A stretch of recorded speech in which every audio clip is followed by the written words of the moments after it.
Alright. We've been doing battle with the Knights of Hanoi for quite a while now. Let's bring it to a close, shall we?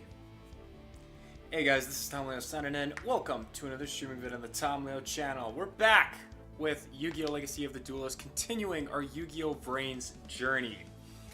We're at the final part of the first season of the show. Which means, yes, there is more to come after this fight. But I just want to highlight the fact that this is the end of the first section in the overarching story of Yu-Gi-Oh! VRAINS. To catch you all up on what's been happening, our character, Yusaku Fujiki, aka Playmaker, and his ragtag team of friends have been trying to uncover the mysteries surrounding the Lost Incident, which Playmaker was a part of that incident when he was a child. What was the Lost Incident? Well, a doctor at Soltech by the name of Dr. Kogami was tasked with creating a special artificial intelligence that could exceed all other artificial intelligence by creating one with like free will, essentially, almost making them human-like. But in order to do that, it needed to learn from like the lowest level and then gradually grow and develop its own type of AI personality, essentially. Well, this was harder to do as like doing it the normal way with adults trying to teach it to be smart was not easy, because it just wound up becoming more repetitive and less than what they were trying to achieve, essentially. So the best solution Dr. Kogami tried to come up with in order to help it advance to the level that they wanted to make it at was to kidnap six different children, and have the AI learn from them through the Yu-Gi-Oh! Trading card game. Because, yes, of course, everything in this world revolves around the Yu-Gi-Oh! Trading card game. How could it not? Anyway, point being, one of those children, or actually three of these children, was Playmaker. Playmaker's friend's brother. So Playmaker has a friend and teammate named Coulter, who has a brother named Jin. Jin was also one of these people who was kidnapped in the Lost Incident. And then another person named Spectre, who is currently one of the underlings of the leader of the Knights of Hanoi, Revolver. Oh, my brain froze for a second. Anyway. So these were people who the AI learned from, and yeah, again, it was this whole situation of, in order to make the AI learn effectively, what it did was put these children in practically life or death situations where if they won a duel, they would get food and sustenance in order to, survive. But if not, they would receive electric shocks and would have to go again, which had some very traumatizing effects on all of these children, Yusaku especially. But by the end of it all, it did do what they set out to do. It created an artificial intelligence that could essentially have free will and not only be able to think intelligently, but also be able to map, essentially be humanity's successor. Which was the goal for that Dr. Kogami set out to do. Oh, sweet, we're getting raided. Hey, raiders, welcome to the stream. How are you guys doing? Hope all is well. Sorry, I'm just recapping the story of where we are currently in our story. But yes, welcome, raiders. How are y'all doing?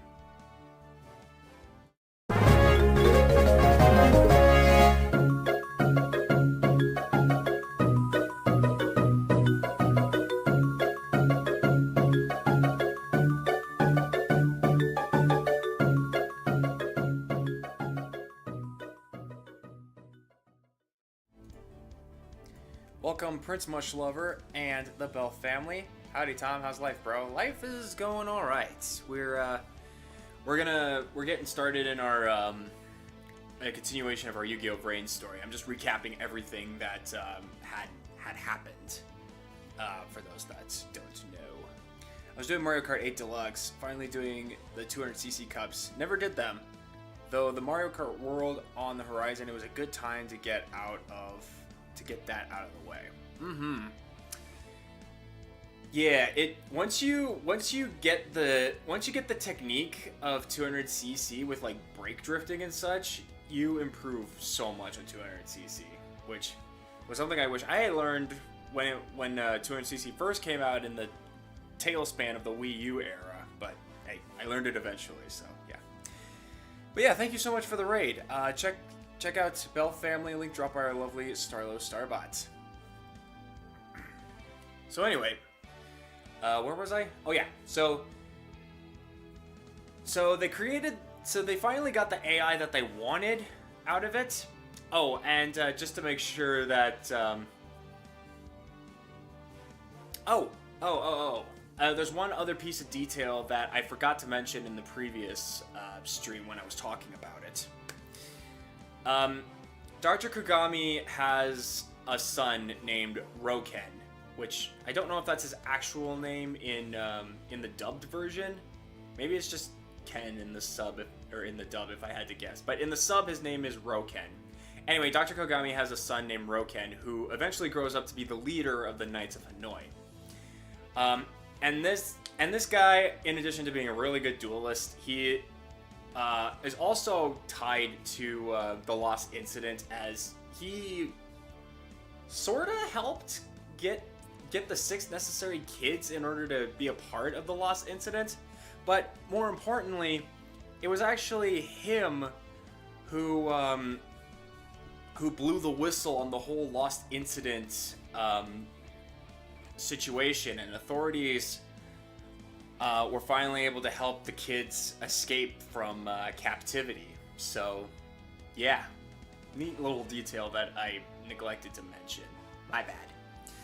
Anyway, but yeah, even more interestingly, and I did mention this in the previous stream, the AI program that learned from the six children from the Lost Incident eventually split into their own personalities, and each one of those personalities of the AI was essentially learned from one of these 6 children. Playmaker's Ignis, which that's what the AI is called. That's what the AI is called, the Ignis, which was the product of what they were trying to make. Okay, I need to stop going back and forth. I'm gonna lose people. Anyway, so the Ignis that Playmaker has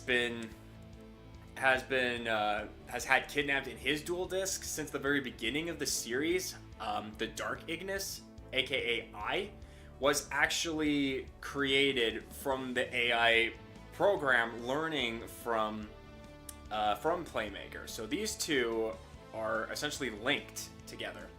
And the same holds true for like the other 5 Ignis and the 5 other children of the Lost Incident.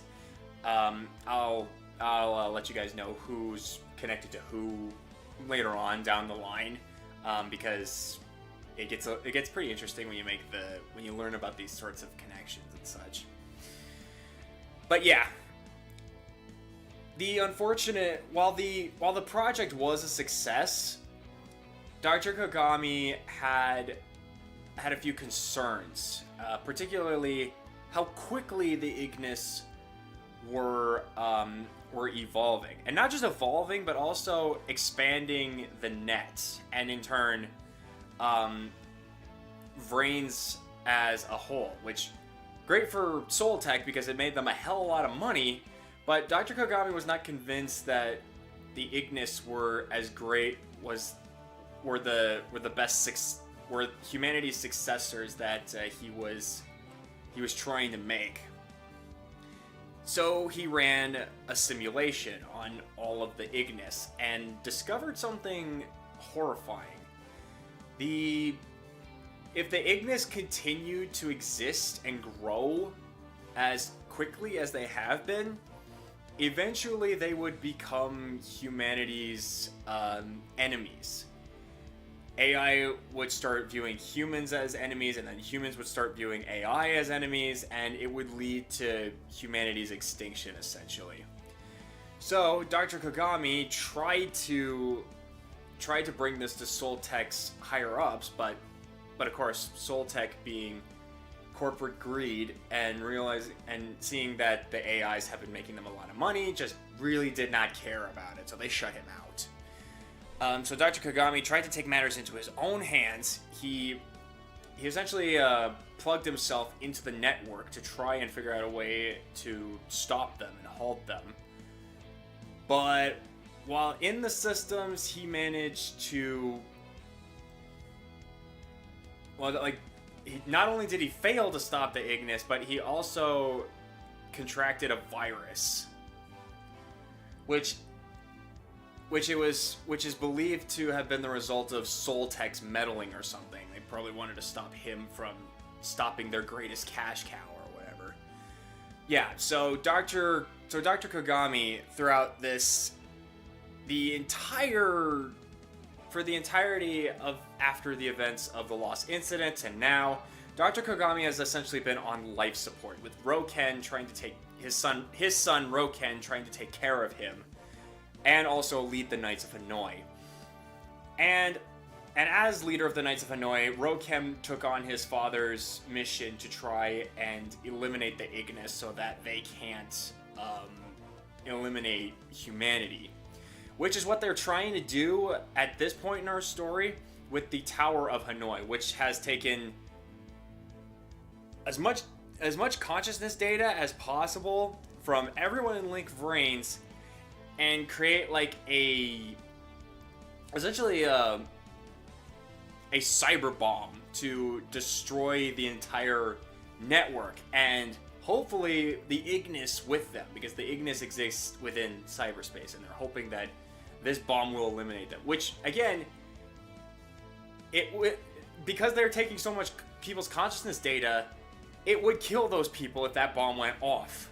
Not just the Ignis as well, which is why they need to be stopped. So that's where we're at right now. In the final battle, Yusaku needs to take on Roken, aka Revolver. I know his name is Varus in the dub, but I hate that name, so I'm calling him by his sub-name, Revolver. Revolver just sounds cooler to me. And yeah, that's where we're at. So now that we got that huge explanation recap out of the way, let's get to the actual game. I don't know if I said hi to, or rather welcomed Heather Flanagan. If I didn't, welcome. Hope you're having a good day. It follows the anime plot? Kind of. Well, the reason I have to explain it is because they don't actually show, or they don't recap the story themselves in the game. So that's why I'm having to do it for this one.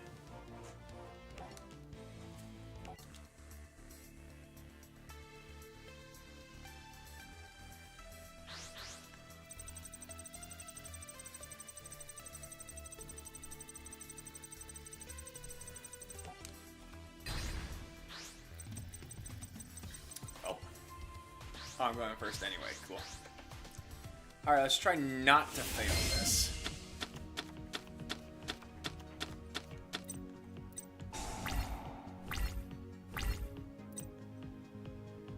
Okay, what have we got? All Link monsters you control gain 300 attack once per turn. You can target one monster in your graveyard, shuffle into the deck. If this card on the field will be destroyed by send all monsters in the extra monster zones of the graveyard. Okay. They have Foolish Burial as well. Okay, this will get me a token. Summon card in your hand. This card is normal summon. You can target one diverse monster from your graveyard. Okay, I get dump a card in my graveyard, get a token, and then use this monster's effect to summon another monster that whatever monster I decide to send to the graveyard. This gives me a Link 3 at the very minimum. So what could I possibly use? Can't be this one. Nope, that's a level 4, so I can't summon that one. 3 monsters. I could do Power Code Talker. Link Spider. Oh yeah. Oh, I know. I need another normal monster in my hand to fully utilize this effect, so I can't do that.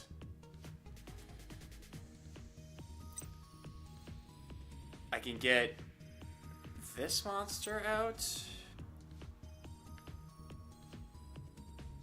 This one would be more effective if I could.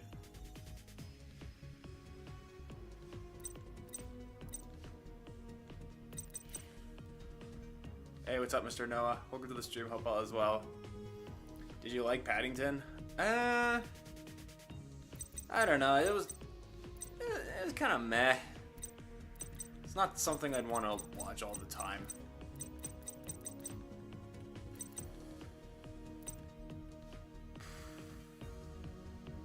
I wouldn't be able to get this monster because tokens count as normal monsters, not effect monsters. Unless I send a level...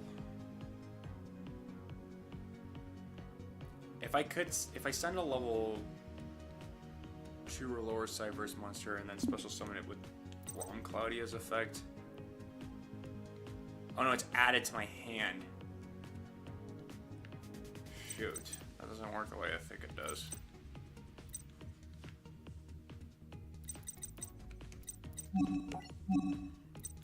Maybe I'm not going to be able to get as strong a monster as I thought I did.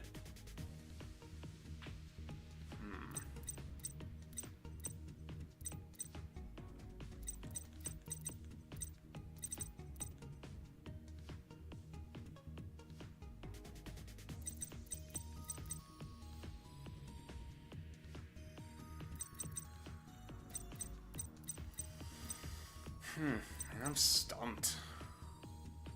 This isn't a bad hand by any stretch of the imagination. It's just how to use this as effectively as possible that I am a little stuck with.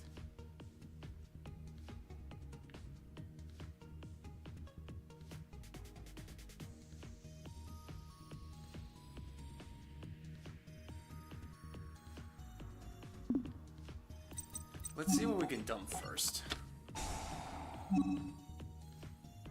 Stack Revival. If this card is used Link material, you can target one auto or Cyrus monster in your graveyard. Special summon in defense mode. Okay, so I could get Revival if I use this one. But again, it's added into my hand. That's not going to help me all that much. You can tribute a Cyrus monster and target a Cyrus monster. Special summon it. Okay, that doesn't really help. This one's more effective if it's in the hand. Also in the hand. Also in the hand. This one isn't special summon. If this card special to the graveyard. Yeah, I might go with Dotscaper actually.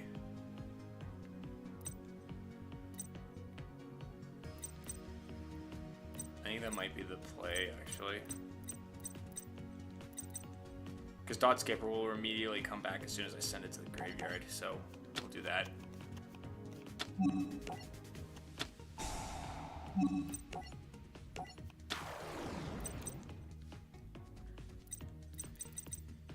Okay.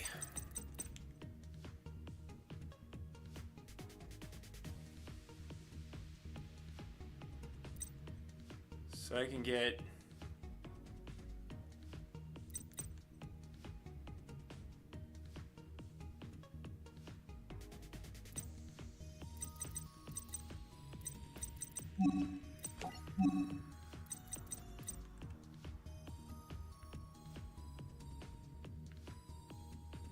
I should focus on getting a code talker in the field first.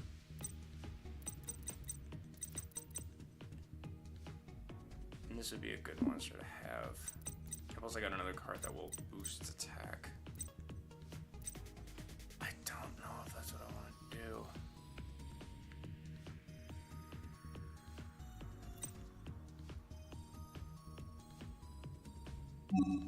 Maybe you get a better card in my hand.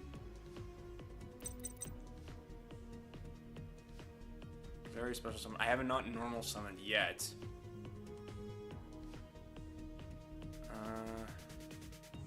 Did I normal summon? No, I did not normal summon. So I can normal summon Stack Reviver and use its effect to summon another one.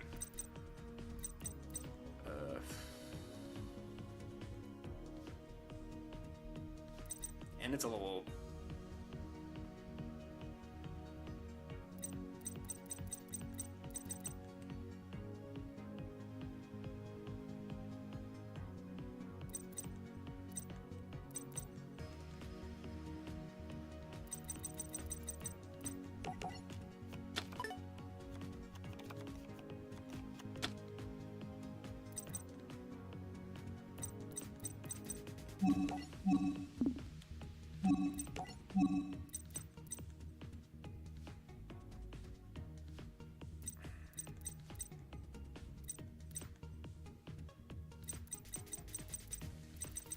Let's do...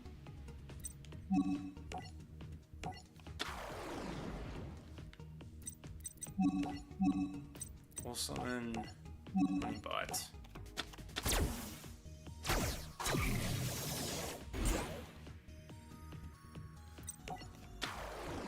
Get Stack Reviver's effect to go off.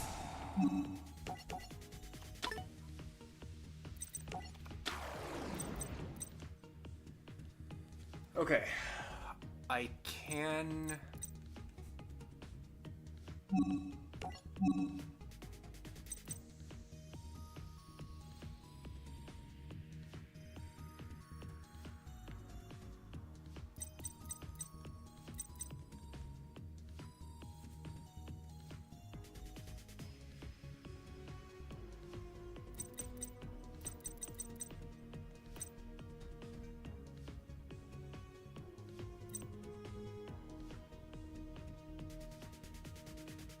Yu-Gi-Oh! Is so cool. I agree. Also, welcome to the stream, Kenny Chen. I hope I pronounced your name right. If not, I apologize. Welcome. Hope you're doing well, bro. I can summon one of my code talkers, and then use my passcode to summon a token, and then summon a firewall dragon.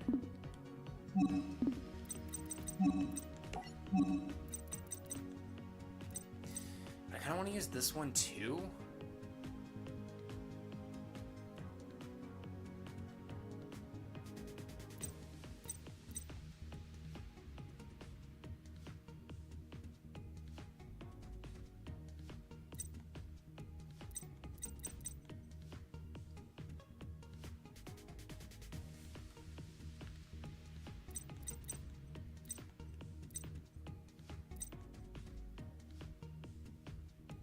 I could just simply do X code and keep my monster from being attacked.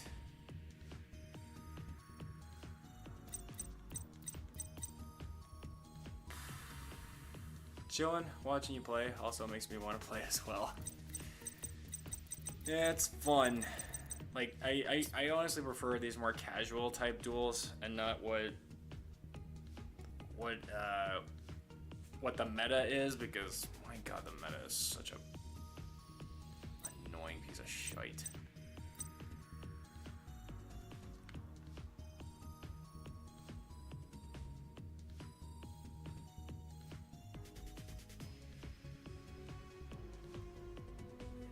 Okay, I have another option. I can summon this one.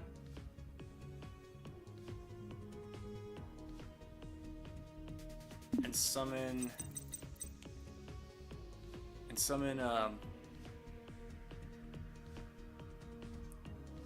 a token to special summon another Link monster, maybe?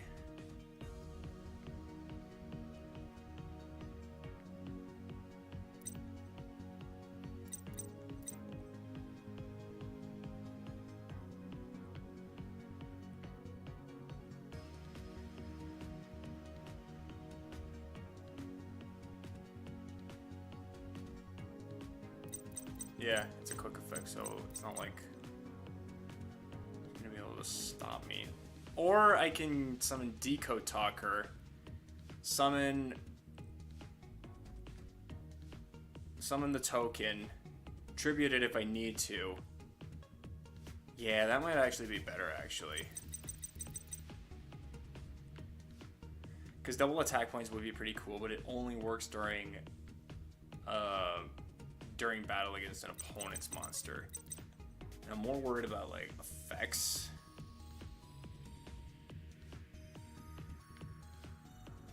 Yeah. I think we're gonna go with this. This is your first exposure to Yu-Gi-Oh? No, I've been playing this game since near the very beginning. I grew up with Yu-Gi-Oh! I didn't play, like, all of, like, the video games or whatever outside of this one and Master Duel. I have played the trading card game quite extensively.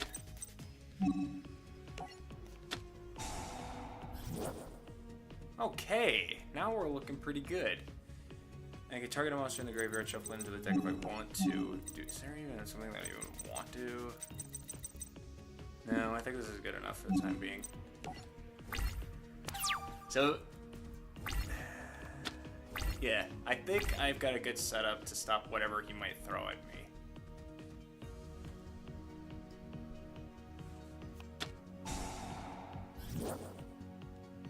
Oh boy.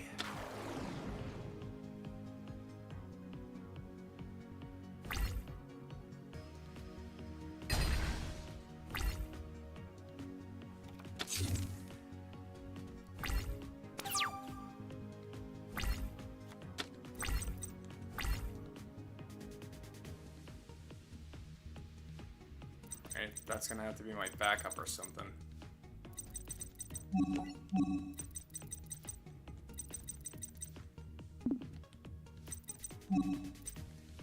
Alright, I'm gonna have to take a risk. Alright, the risk paid off. Oh, he's gonna be able to... Oh. No. He'll be able to summon another monster back to the field, but unfortunately there's not much I can do about that.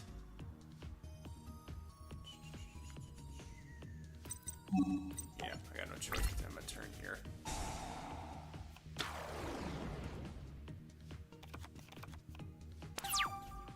I need to get rid of that field spell. That field spell is going to be trouble the longer this duel goes on.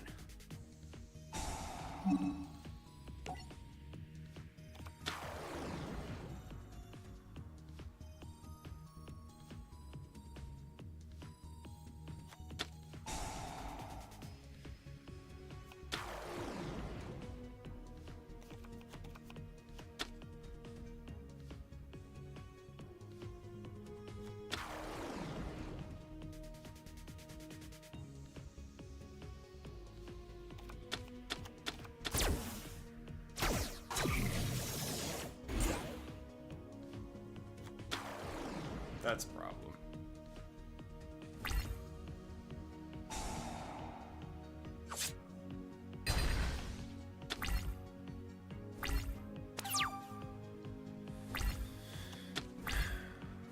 Okay.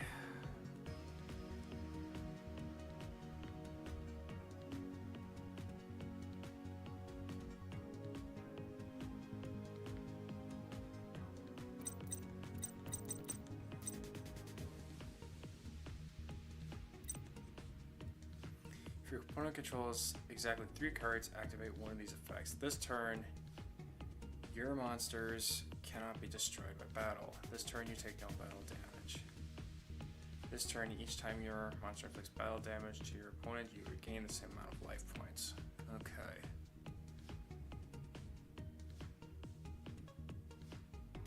Probably battle would be best, since he's probably gonna try to... I did say that I want to, like, destroy his trap, but I'm going to lose all my resources.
Why was I not allowed to use my effect? Okay, I feel like I just got gypped here. He just used his monster's effect and then just prevented me from actually using my trap's effect. What the hell was that? I call bullcrap on that one. Twisted, what's up, buddy? Welcome to the stream, hope all is well.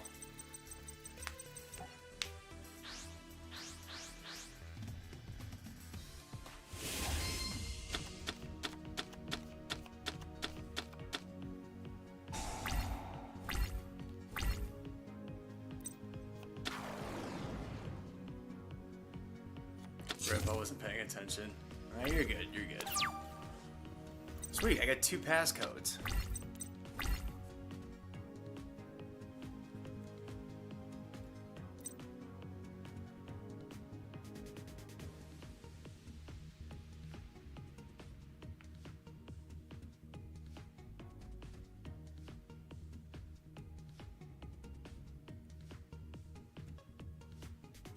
Doing good. How goes you? I got ripped. I got gypped from victory, so that's how I'm doing.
Got an idea of what it could do.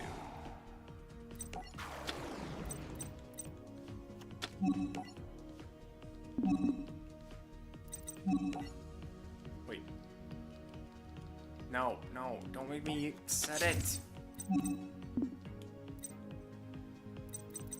Damn it. I thought it was in the clear.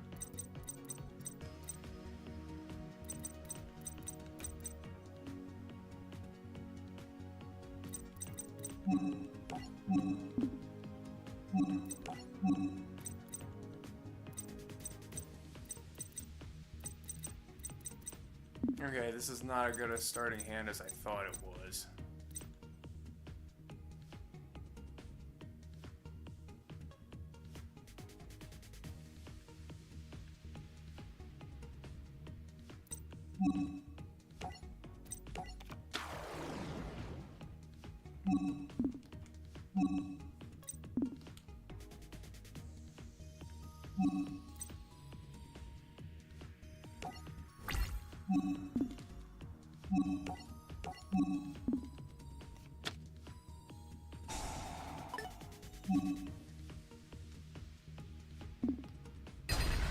Okay, sure, if you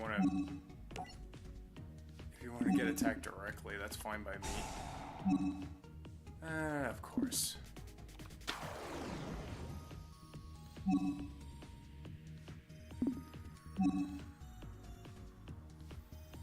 About to go to bed, but just wanted to say love you and miss you and hope you're doing well. Hey, love you too, Ashley. Thank you for stopping by. Hope you're doing well.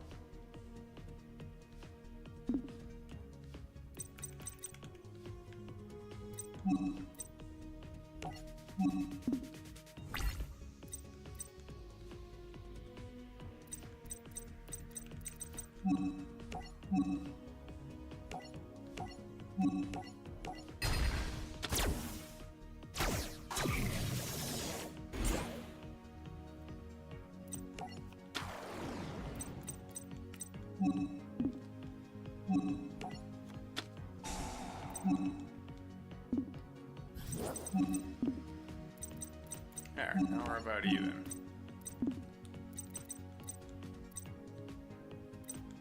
And there's no point in having this card, so they don't have a Link 3 on the field.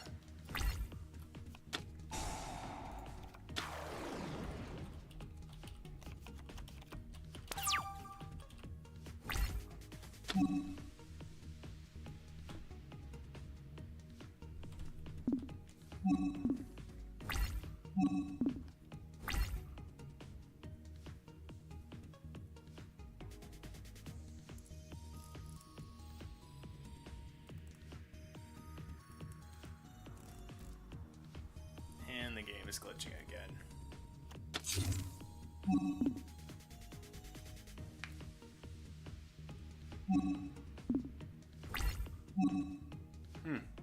Interesting choice. Fine by me, though.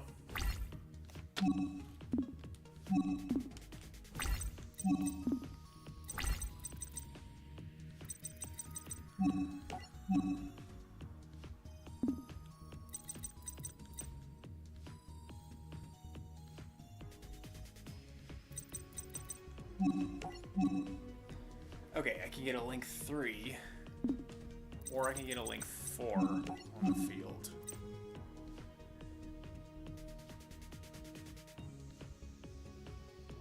Or I could try getting a Link 3 and also... Well, Link 3 would be preferable because I have my trap card.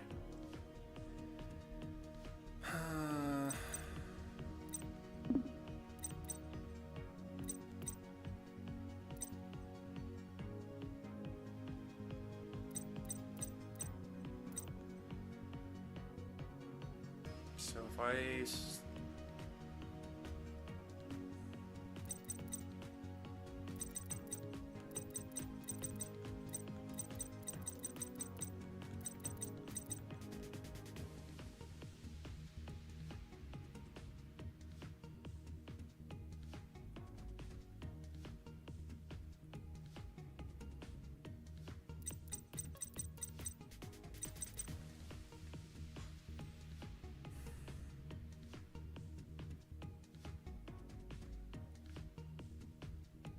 I should go for Power Code Talker.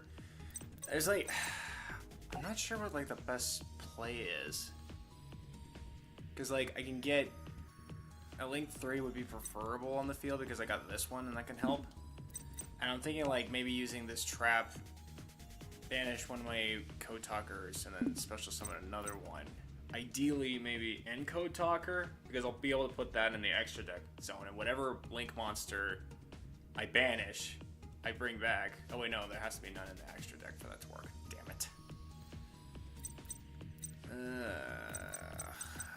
Why do there have to be so many dumb restrictions?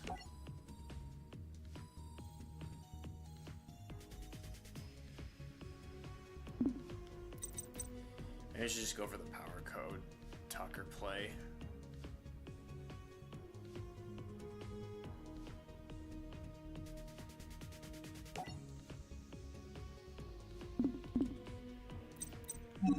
Yeah, screw it.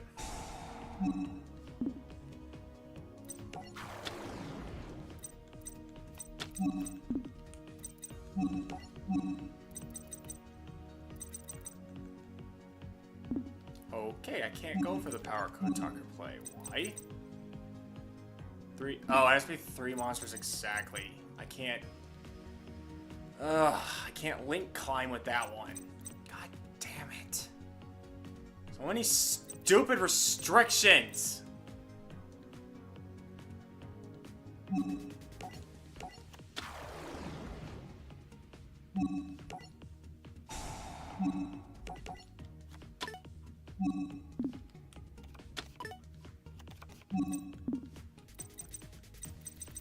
Guess I'll have to pick a different one.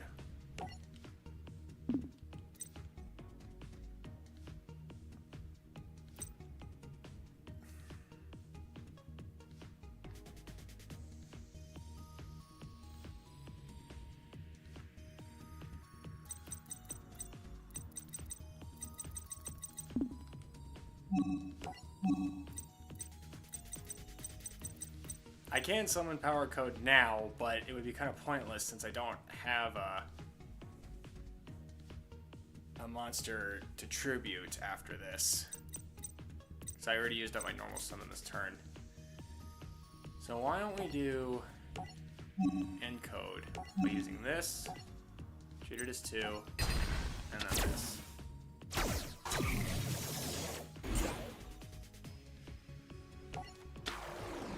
Here. That should work out relatively nicely. And I can get this card's effect to go off. I can get this monster to attack into that. Use this card's effect to make it unable to be destroyed by that battle. Take no battle damage, and then this monster gain attacks equal to the battle of the monster's attack and deal some hefty amount of damage.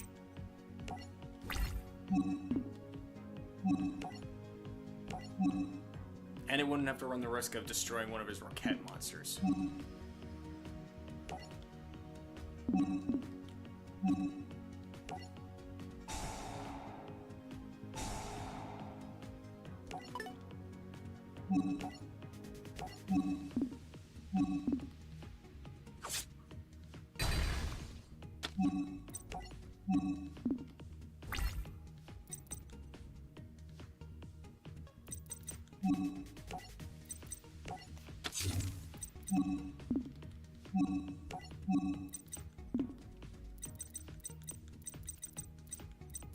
Yeah, I am in a far better standing than I was before.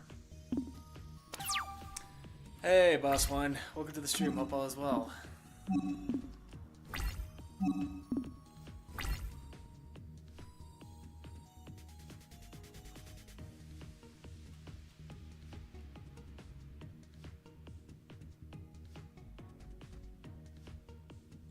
Oh, come on. Don't lag on me.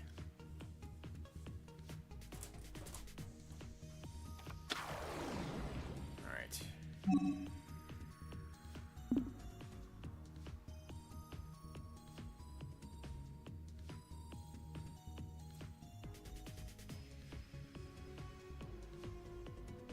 I'm curious if you're doing online mode, because I haven't seen this layout.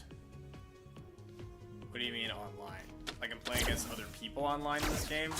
No, I am not.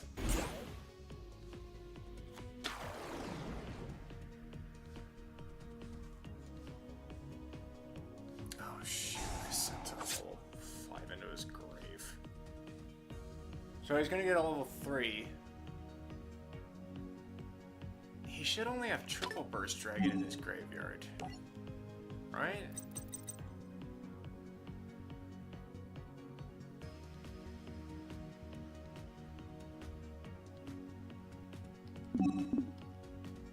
So none of those are going to be able to be strong enough to beat my monsters, because it's not strong enough against encode. And then he can attack my monster, but encode will just protect it.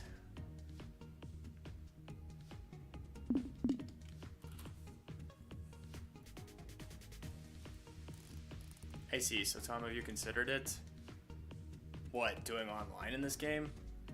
It's kind of an outdated game, so yeah, not really something I think it would be good to play, especially considering my copy of this is broken because of the numerous times I accidentally ejected this card when it was the cartridge while it was still running, so it's damaged. Oh, he's going for that play. Well, shite.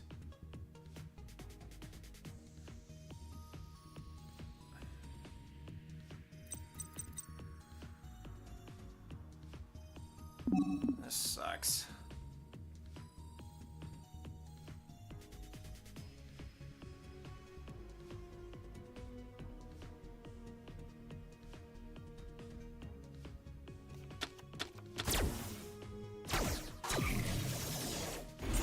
Stupid Boral Sword. Come on. Use a different trigger. That one's getting old.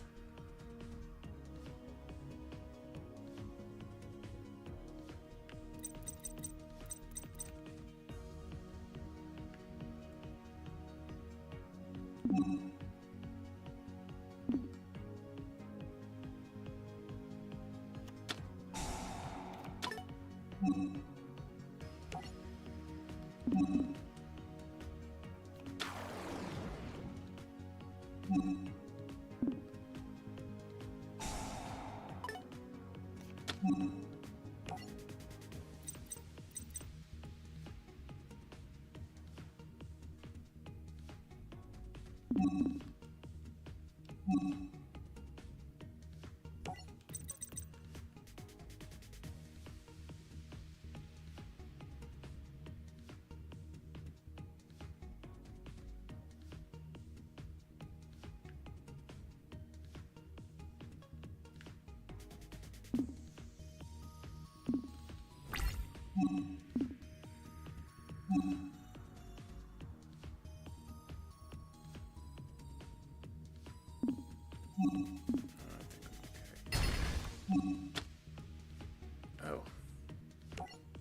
Oh, right. I forgot about this card's effect.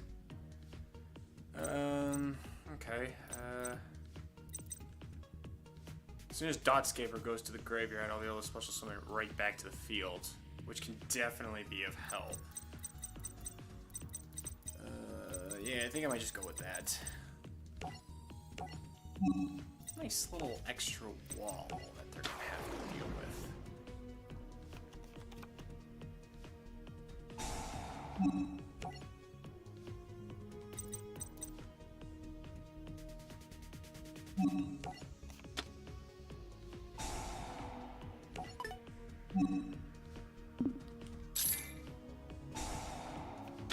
And shit. Okay, we get another Link monster. What's a good one?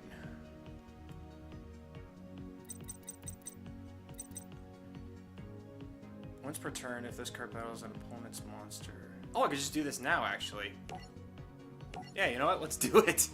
Let's get Power Code in there, and I can use its effect.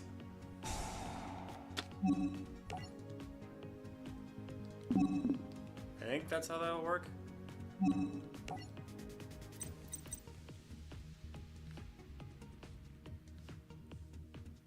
Oh, it's during damage calculation. Okay, I'm still gonna be able to stop it. Battle stop. Come on, give me damage calculation. There we go. That's what we like to see. Now my monster is stronger than yours.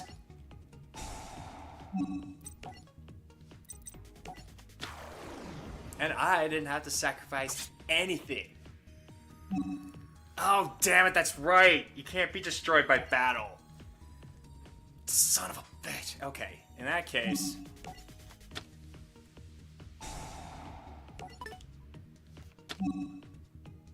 How do I keep forgetting that?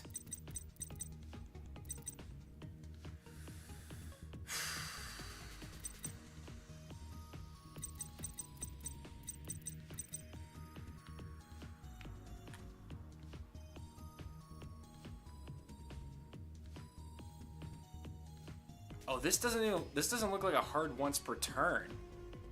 I might be able to use that. Hang on, let me check the other monsters first. Yeah, no, this is not all... Oh wait, that's just adding it to my hand. Well, shite. So I can use Recoded Alive to bring back...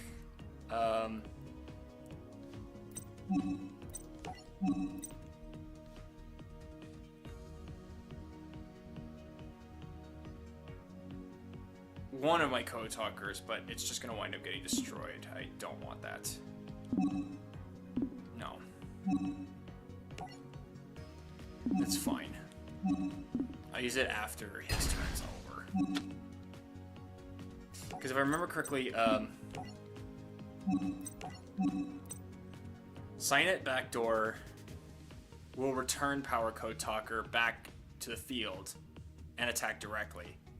I'll use Recoded Alive to bring back my other Code Talker, and if I can get enough resources, I could probably get another Code Talker monster and be able to, like, deal strong amounts of damage. Yeah. I think I'll be able to beat him this turn. Or, not this turn, next turn.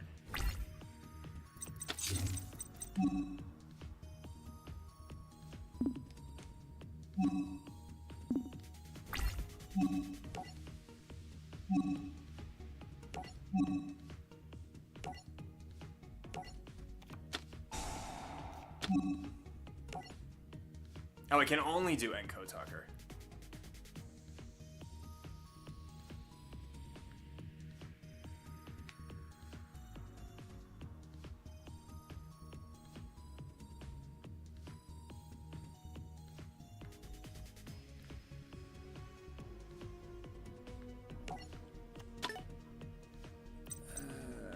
Where am I gonna put this? I guess here's fine for now.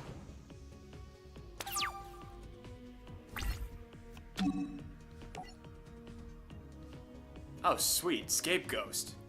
Oh, sweet. I can actually summon, Oh, actually, no, I can't. I was about to say I'll use this to summon, Firewall Dragon, but no, I can't summon other monsters the turn I use this effect, so it's better to be defensive with this.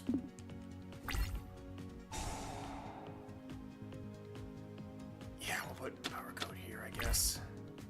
Actually, probably would have been better over here, because then I could attribute it and just attack. Well, I could still, like... I can still attack direct. Wait, which one is able to attack? No, Power Code Talker is the one that allowed to attack. Oh, damn it. Had I placed it over here, I could attribute it to attack for game. I'm an idiot. Okay, I can fix this. I'm almost positive I win this turn, so let's see what we can make out of this.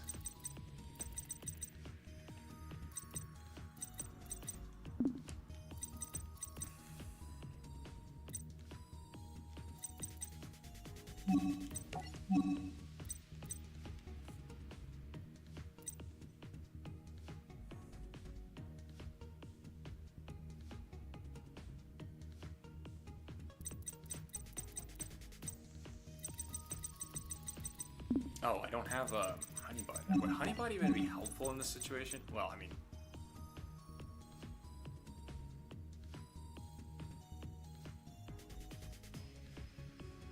yeah, I'd say it would.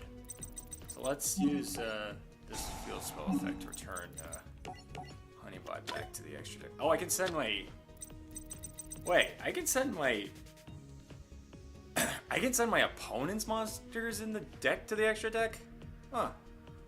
That'd have been interesting to know. I could have decreased his odds of drawing the cards he needed had I known that. Wow, I'm dumb. Okay then, let's start by negating your effect so that you can't do whatever you want to do.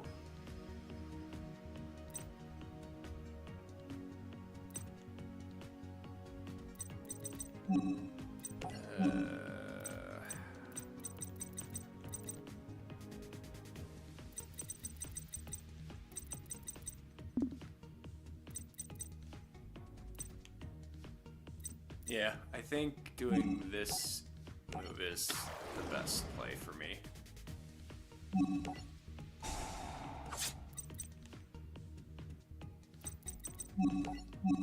Could I summon anything else? No, not the kind that I'm looking for.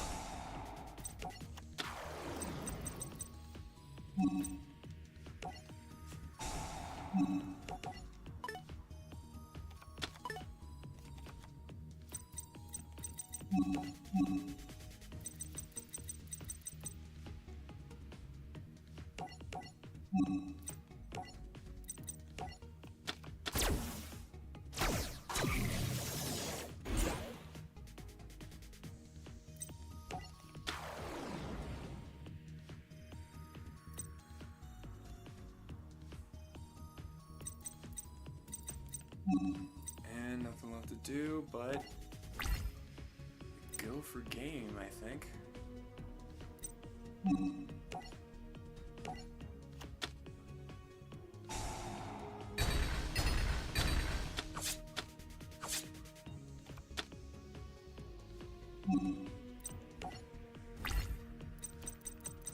You son of a bitch.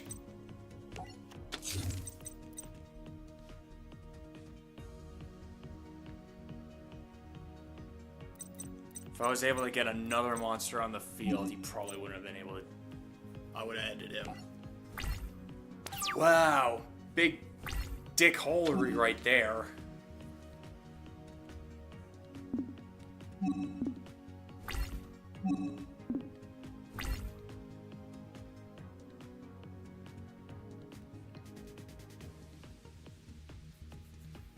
Oh, if I double... Wait, is it original attack or...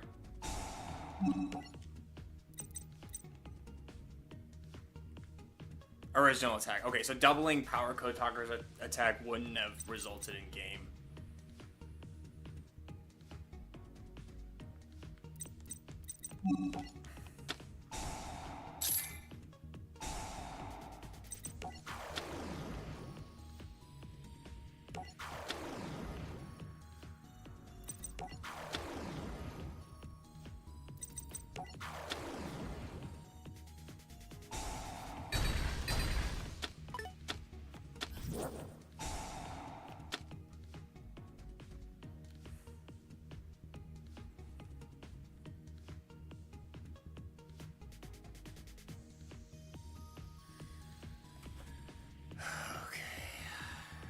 Slow again.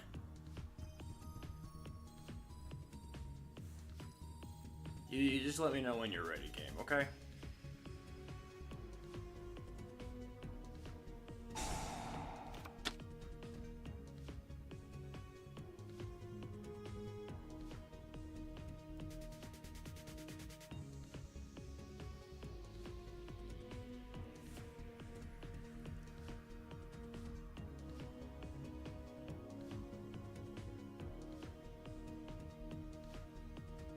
This is what happens when you keep ejecting your cartridge while the game is still playing on your system. So, don't do what I did and destroy your games.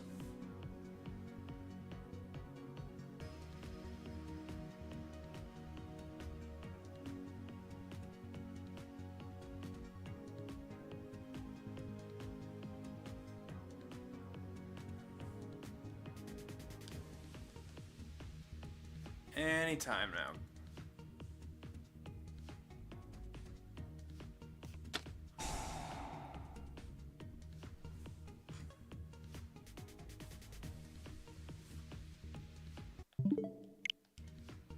Jeez.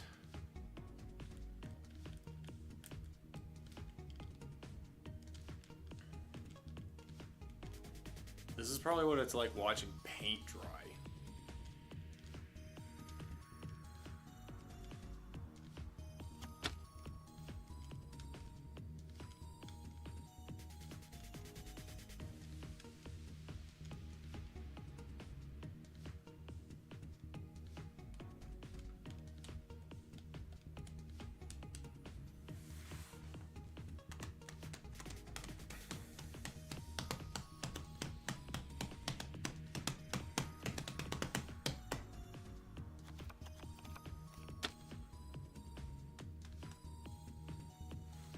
Sometime today, game, while we're still young. Well, young-ish. I'm turning 30 this year. Good lord. How did I get so old?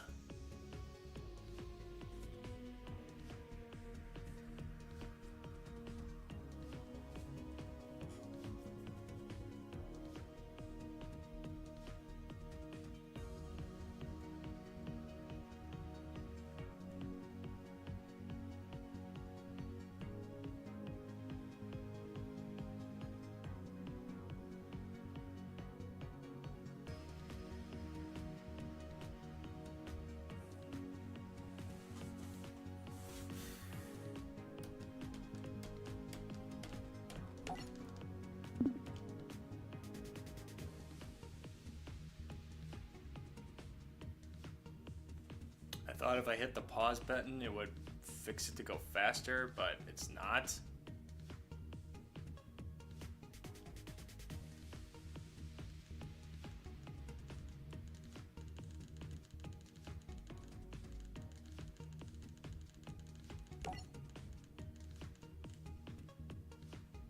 It's fine here, like it's working just fine, but it's just going back to it, to the actual game that it's taking for frickin' ever.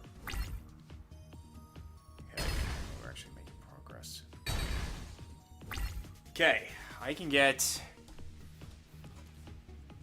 With the cards I have in my hand and on the field currently, I can get another Link 3 monster. I just need something that can overpower his Beauregard, because that's the only way I'm going to be able to hurt him. Or, like, inflict any amount of damage.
Frick.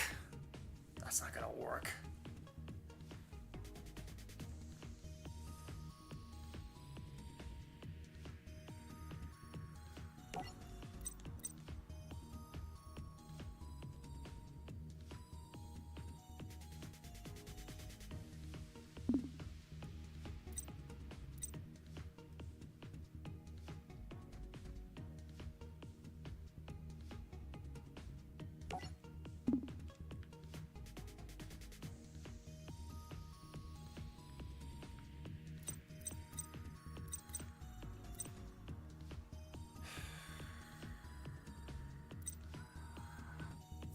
I'm stuck.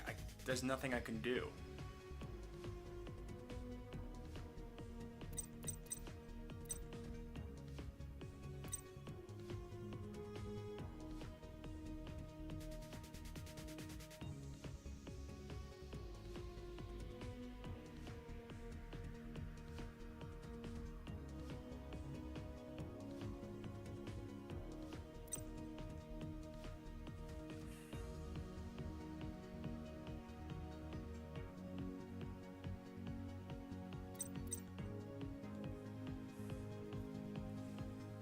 Come on, there's gotta be something I can do.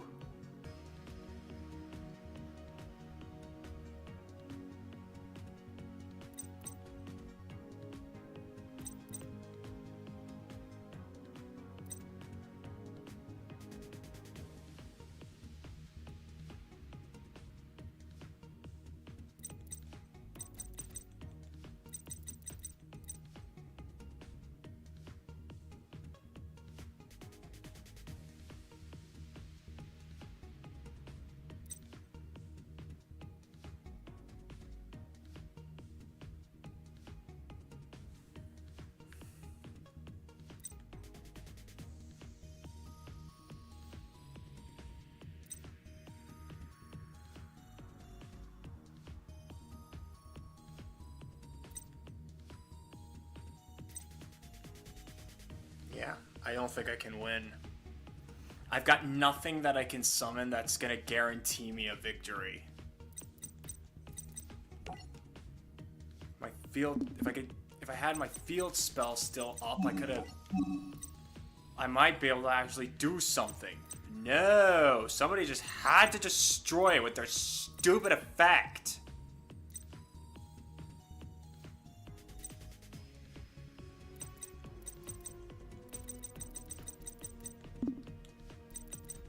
There's no way I can lose like this. Like 50 points? That's like splitting freaking hairs.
this situation. Like, I can't do anything. There's literally no situation with any of the resources that I have available that can get me out of this. I'm gonna lose because of this bull crap.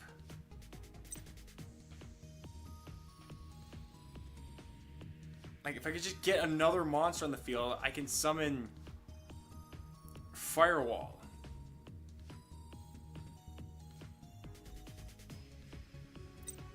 And it could probably get me out of this, but no, I need 4 material. I don't have such a thing.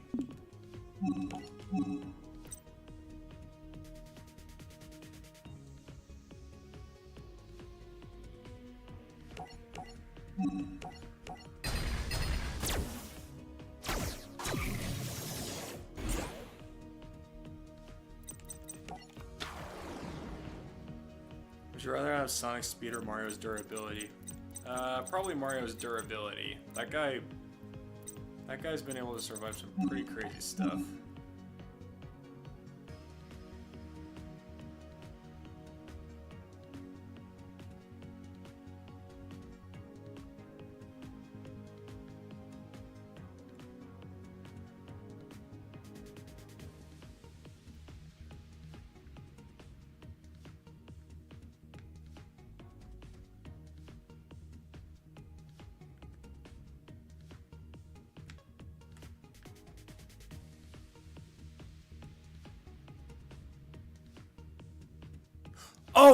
Oh! Idea! Ding ding ding! I win. I actually win. I said I didn't, but I think I actually do win. Holy shit, I can't believe I actually pulled this off.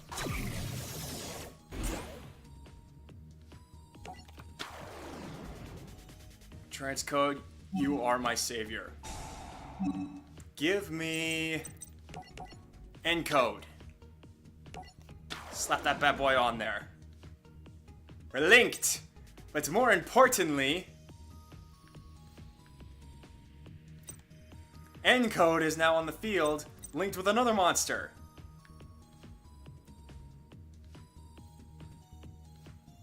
Which means, if I get this monster to attack this monster, I can use encode's effect to stop that and not take damage, and encode will boost its attack, making it stronger than Borosode. Eat freaking shit! Frick yeah! Jeez, I really thought I was gonna lose that one. Oh my god, encode was my savior. Encode was my fucking savior. Let's go! Holy shit. Encode was my freaking hero. I literally, I looked at every single card available to me and I was like, there's no way I can get out of this. And then I was about to throw it. I made those 2 sheep tokens into one monster and then realized, wait, I can summon this monster that can special summon a certain kind of Cyberse monster named Encode Talker in my graveyard and link them, or co-link them together. Well, linking them mostly. But co-linking, which is also pretty good, and just... Frick, I can't believe I pulled that off. That doesn't deserve GG's. I don't know what does. Hey, what's up, Top Secret Yoshi? Welcome to the stream, hope all is well. I don't know why, Tom, but I find it oddly satisfying watching earwax removal videos. Ugh. Don't know if I can agree with you on that one, but okay, you do you. Alright, now that that's done, let me explain to you how this part of the story ends. With Revolver defeated, the Tower of Hanoi is finally put out of commission. All the consciousness data that the tower had gathered has been returned to everyone in Link VRAINS. Everyone is safe. The entire Cyberse world is safe. But Link VRAINS itself, not exactly in a very good state. But everyone is safe, and that's all that matters. And with answers finally achieved for Yusaku, He no longer needs to hold aka the Dark Ignis, as a prisoner anymore. So he decides to let him go so he can return to his friends in the Cyberse world. And all was peaceful. For now. Before we get to the next part, though, we did pass the 1 hour mark, which means it is time for a quick ad break. So we will be right back. Hey, what's up, Jaheim? Welcome to the stream. Hope all is well, buddy.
Back, and with this we move on to the next arc of the Yu-Gi-Oh! VRAINS story.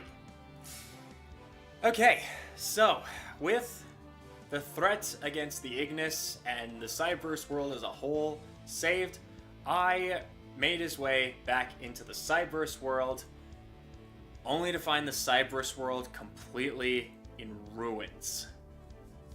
His friends nowhere to be found.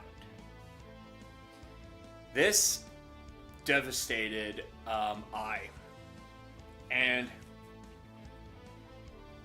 with nowhere left to go, he decided to make his way back to the only other person that he could trust in Playmaker. Meanwhile, Link VRAINS is up and running again with a whole new world. After the first one had been completely laid ruin, Soltech decided to create a new Link VRAINS hub, cyberspace, in the new world that's bigger and better than the original.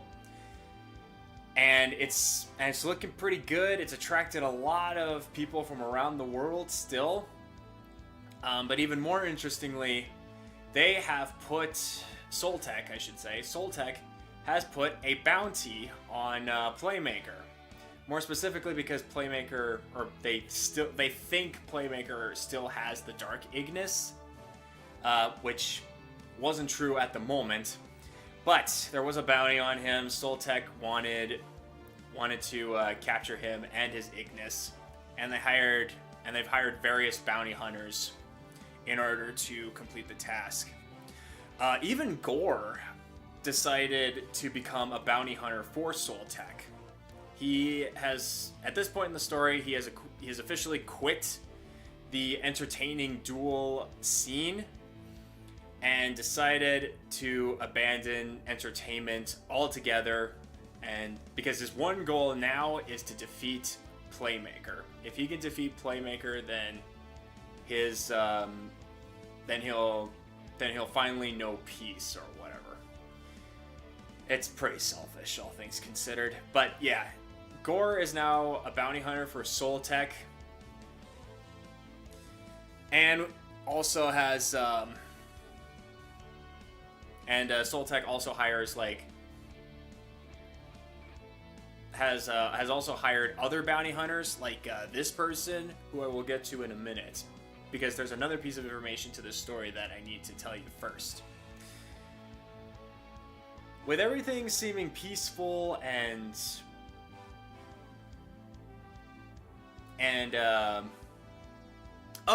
one other thing I forgot to mention. I don't know if I ever mentioned this, but there was a point in the last season where Sky's older brother, Akira Zaizen, he was head of security, and then he got demoted, but then he was promoted again after his involvement into helping protect Link VRAINS.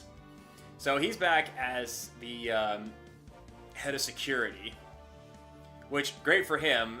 He's able to help his sister again, but he's also been tasked with hunting down Playmaker, and Akira considers Playmaker a hero, so he's like in a bit of a rough spot.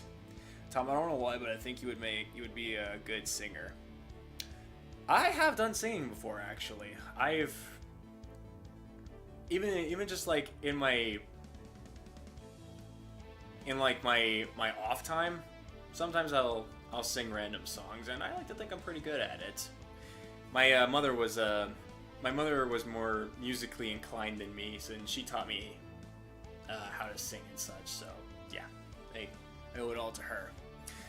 Anyway, so I decided to return to Playmaker, but not before something else crazy happening. Because Yusaku's friend Coulter decided to tell his brother everything about the lost incident that they discovered, hoping that by telling his brother Jin, hopefully he can make sense of all this and like start becoming less closed off from the rest of the world and be able to, make up for lost times and such. And at first it seemed like Jin was finally starting to get better. But out of nowhere, a mysterious figure was looming in the electronics of the mental hospital that Jin was in. Like computers and televisions, and he just popped out from the screen and stole Jin's data consciousness, effectively putting Jin in a coma. And he retreated into Link VRAINS. So there's a guy literally just came out of the TV, took Jin's consciousness data out, and just fled into Link VRAINS, which Coulter told Yusaku about and wanted Yusaku to hunt this mysterious person down, which he did. And that was around when I showed himself up and even gave Yusaku a couple of new cards to help him out. Who's the villain of this season, Tom? Oh, I'll be sure to let you know when it happens. But anyway, Yusaku and this mysterious figure, did they ever mention his name at this point in the story? I'm gonna say no for the time being. Sounds like something straight out of a video game. Yeah, I mean, it is. This is a world in a cyber world, so that kind of makes sense. Anyway, so while Yusaku was successful in defeating this mysterious figure, he wasn't able to get Jin's consciousness data back. And at the same time, a new duelist decided to show up. His name, his VRAINS name, or I guess I should say his online name, is Soulburner. Pretty cool name, actually. His IRL name is Theodore, which I do believe that is his English dub name and how I will be referring to him. Yeah. Either way, Tommy sounds like a douche. I mean, kinda. Get into it later. Anyway, so Soulburner came in to help Playmaker, mainly just to fend off the extra goons that were trying to stop Playmaker from getting to this mysterious figure. And both of them were successful in their task, but again, Jin's consciousness data was out of their reach. So with that failure, they return to the real world, and Soulburner, in his IRL form, known as Theodore, actually approached Playmaker, who IRL is named Yusaku, obviously, and he decided to tell him that he was Soulburner. And not only that, he has one of the 6 Ignises with him, which means Theodore, aka Soulburner, was another child that was taken during the Lost incident. Pretty cool. And the Ignis that he has with him is the Fire Ignis, which they dubbed Flame. And Flame, just much like the relationship between the Dark Ignis Eye and Yusaku, being that that the Dark Ignis was created from Yusaku's learning data. Flame was created from the learning data of Theodore. So like I and Yusaku that are interconnected this way, so is Theodore and Flame interconnected in the same way, which is really cool. Anyway, a world in a cyber world, so the Matrix. Yeah, pretty much actually. Only the real world in this world is a lot less scary. So anyway, Theodore and Flame go to Yusaku and I in order to try and get their help, because they wanted Playmaker's help in order to figure out who destroyed the Cyberse world. And as it turns out, the person who stole Jin's data consciousness is the same person who destroyed the Cyberse world, because they both used the same card that caused their because they used the same card that in both Playmaker's Duel and the one that caused the destruction of the Cyberse world. So Playmaker's team got a new partner in Soulburner, which is awesome. And they also needed to figure out where this guy was. And after looking through different, going through the net, doing different scans and what have you, they did find one random message deep within the depths of the new Link VRAINS. They weren't sure what it was, but they knew they had to get to it in order to get answers. So, Playmaker, Soulburner are exploring these depths while also being tailed by both Emma and Blue Angel. Unbeknownst to them, they were being tailed because they also wanted to figure out what was going on down there. And this brings us to this duel here. This person that Yusaku is going up against is more of a freelance bounty hunter. I mean, he's taken on the job of Soul Tech, but he doesn't work for Soul Tech, not in the way like Gore is working with Soul Tech as their official bounty hunter, but he is taking on their job. This guy is known as the Shepherd, which I do believe is his dub name. His sub name is the Blood Shepherd, which I'm assuming they cut blood out of his name because, you know, for kids and such, blood, violence and such, but I don't know. Anyways, so these two are fighting with the Ignis's life on the line, and also to be able to pass into the depths of the internet so they can see where, so they can find out what this particular signal and message is coming from. So that's what's going on here. You follow me? Okay, let's move on. The real world is always scary. That's why people play video games. Yep.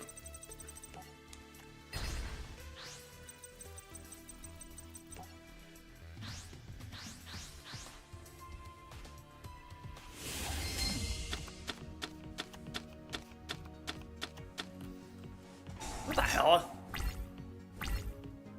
He has super polymerization on this thing.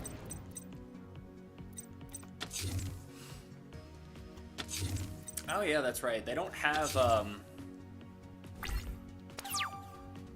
this game And the trading card game itself doesn't have the Shepherd's anime deck, which is interesting. He actually uses a deck called Battle Drones in the anime, which is currently an anime exclusive card archetype, which they're all machines. Hence why this one is using mecha phantoms. But yeah, the drones are cool. I would love to see them printed in the real game, IRL game someday. What's up, Ash? Welcome to the stream. Hope all is well. Oh, I should mention about the Shepherd. He has a bit of a habit of calling his plays on when he's going to be able to defeat his opponent, and he's always like, I'm going to defeat you in 3 turns. 3, 2, 1. It just like always does that snap. That's like his trademark thing. Oh, one other thing about the Shepherd that I did not mention that I should have. At this point in the story, we learn a little bit of backstory about Shepherd and that he's worked with Soltech before, particularly with Akira and Emma.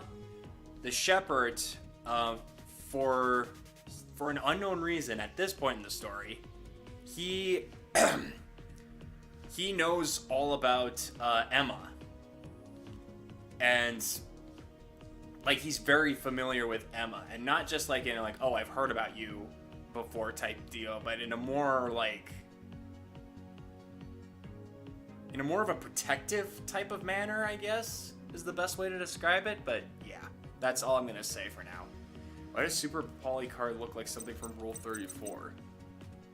That looks nothing like anything from Rule...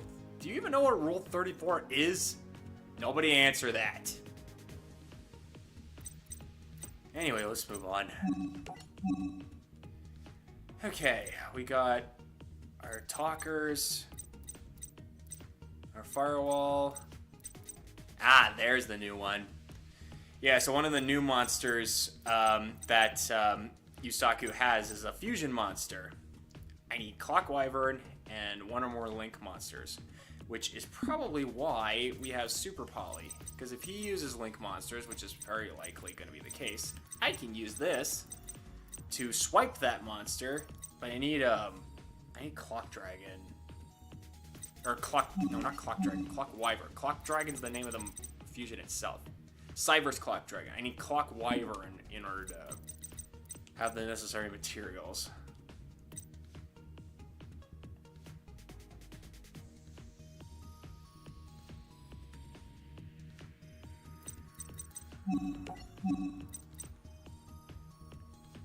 Normal monster, that's a no. I don't have another level 1 Link monster. Well, I guess it's not going to be too big of a problem, since I'm just gonna get another token.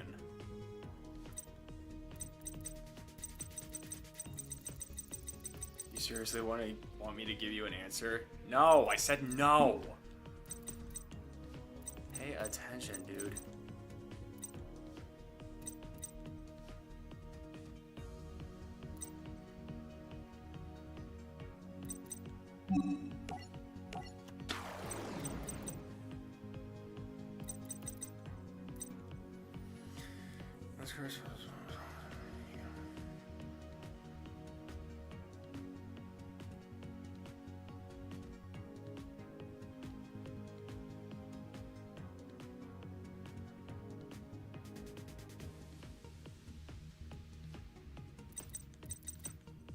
Oh wait, why can't I? Oh yeah, because it's not a normal monster. Ugh, son of a damn it. Well, this was a horrible start for me.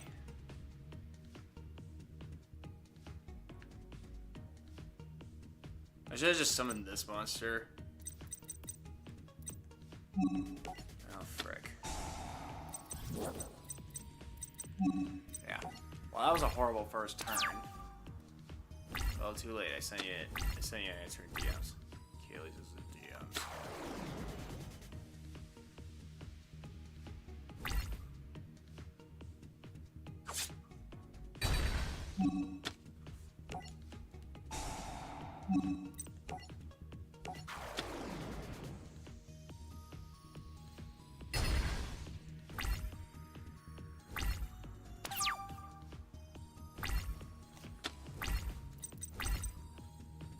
I got the ritual card.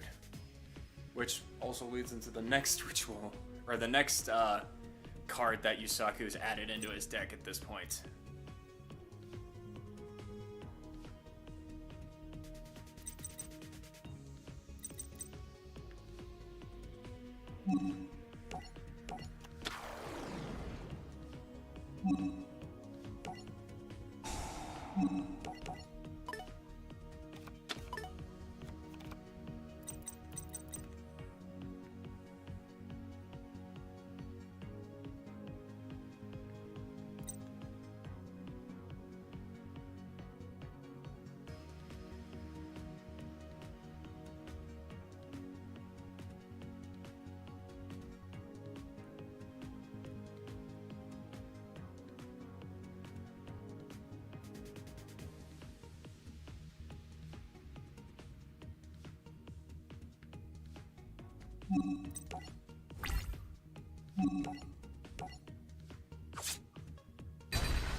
There we go. And again, I don't have what I need for fusion, so I'm just gonna save it for now.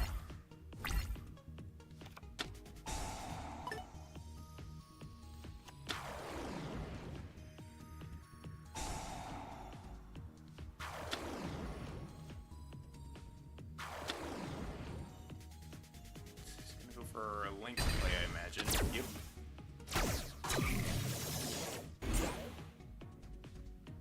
Oh, you ugly. You an ugly looking thing.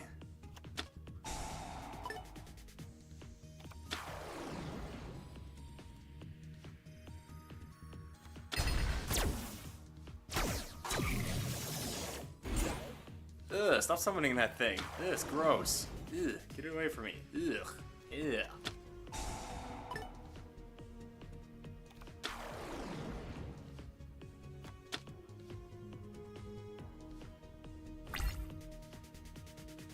Well, this is gonna hurt.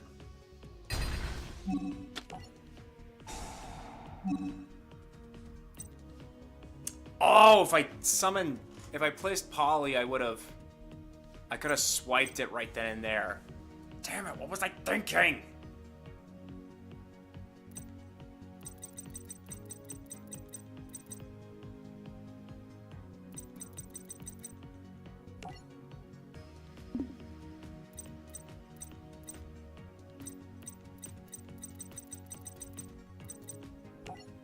Yeah, none of these are going to be able to save me, but I can keep myself safe for a little bit. Reduce the amount of damage I'm going to take.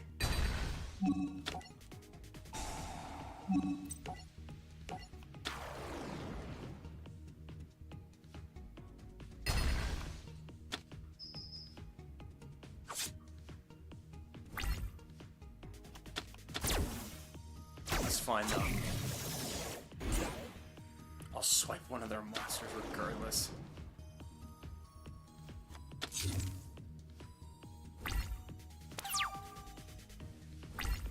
I'll take that as a compliment. What?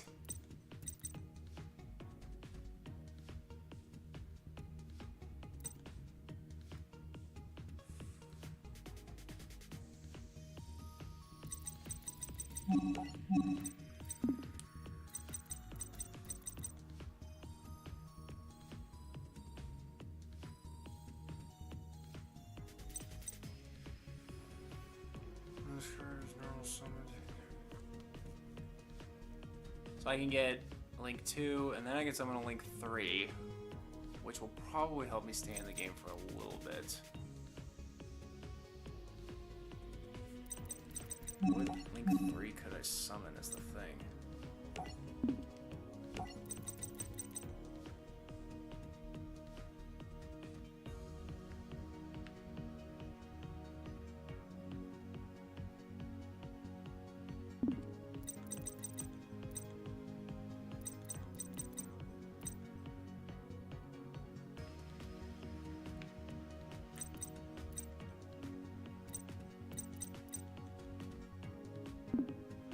That ugly thing, and I'm hideous.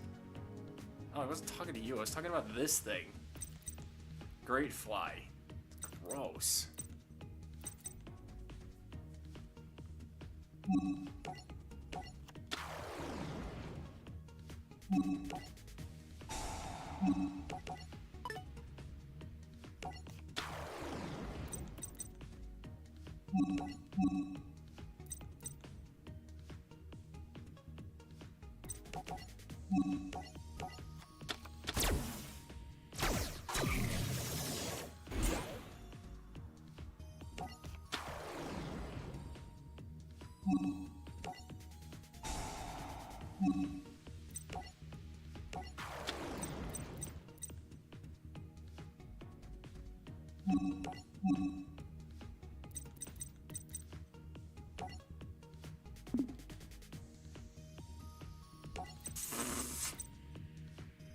Oh, I just figured out something really funny.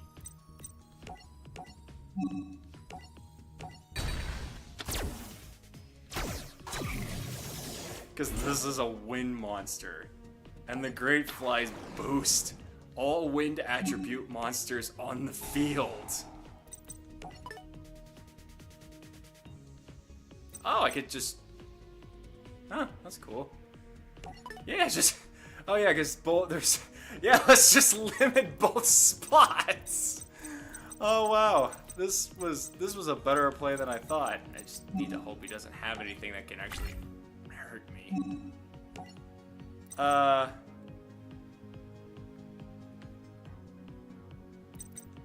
Let's destroy this one. Frick.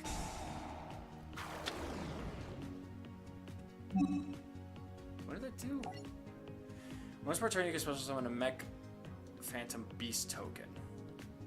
During each player's end phase, distribute one token, or send this card to the graveyard. Oh, so he's gonna have to get rid of that regardless. Or no, he's gonna have to get... He's either gonna have to... Oh no, once per turn he has to special... Oh, god damn it. Yeah, it's better to destroy the token. Okay. Oh, you son of a whorebag! You absolute piece of shite. Wow, I'm locked. I can't do anything. Oh.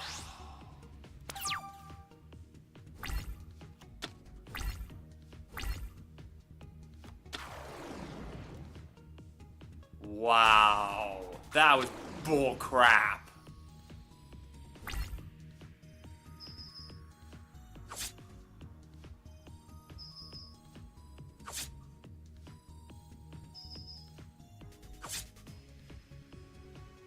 You didn't even need the trap card.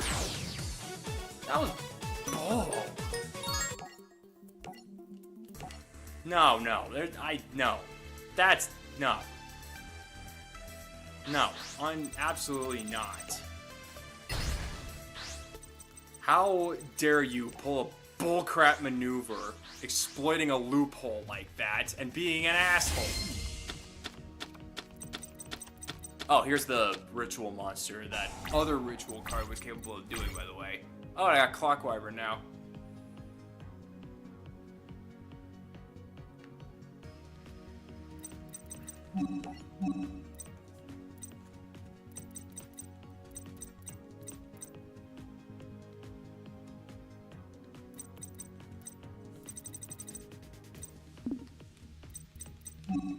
Alright, I got two, I'm not worried.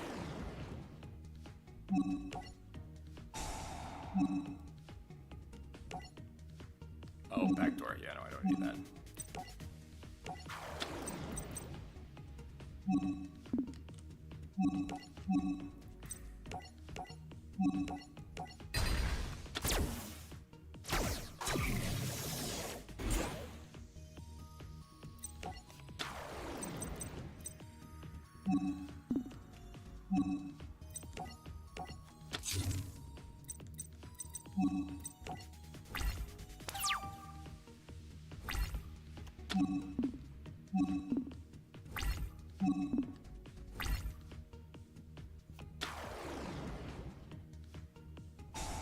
Oh,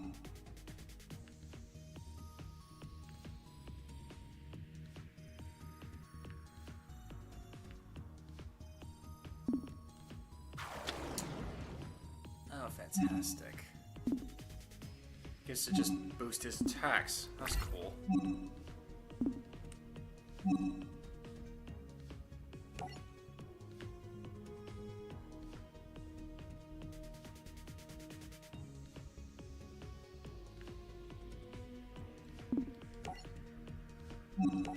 Yeah, I have to.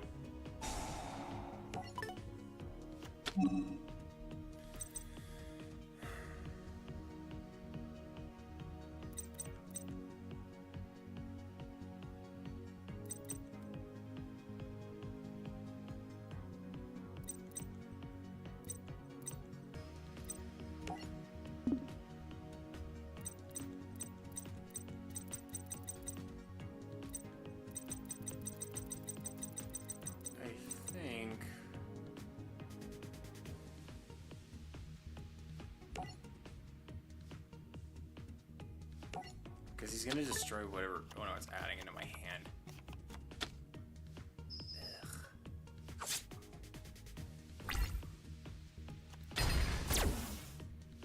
I don't know why, but I think you should sing Jack Black's Lava Chicken. I don't know why, I just thought that would be funny. Don't think I've ever heard of that before.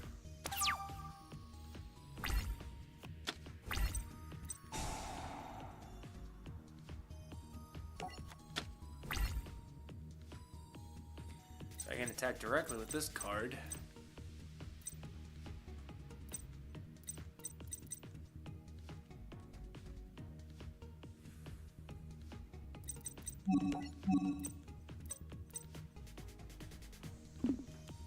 Oh yeah, this monster boosts all wind monsters.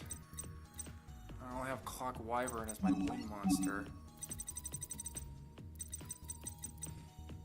And I only have X-Code, I think. Yeah, X-Code's my only other wind monster.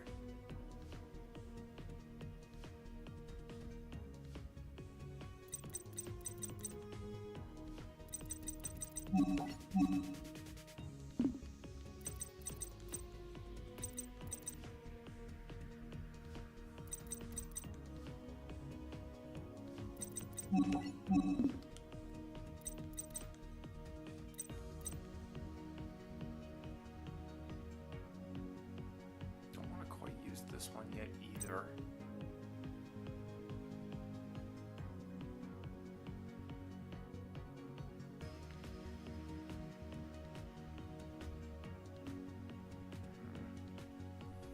It's from the new Minecraft movie. It's become a meme on itself at this point. Oh. I haven't watched the Minecraft movie yet, so I didn't know that.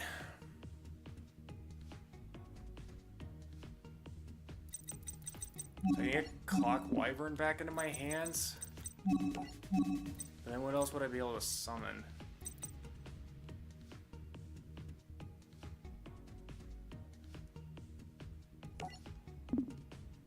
Oh, actually, I got a better idea. Potentially. Let me see, let me view my options.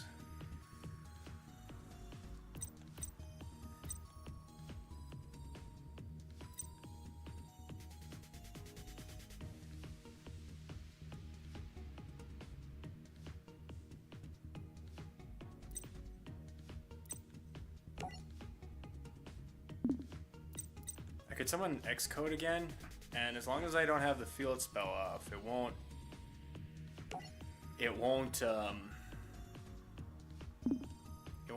affect it that much.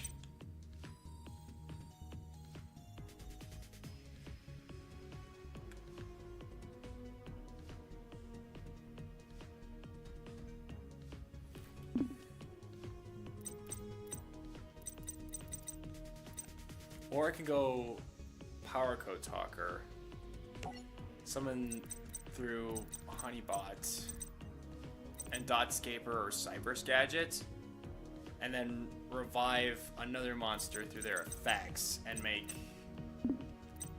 8 tribute it in order to gain more attack points and destroy that monster, which would put me at a bigger advantage, but might lead to some problems.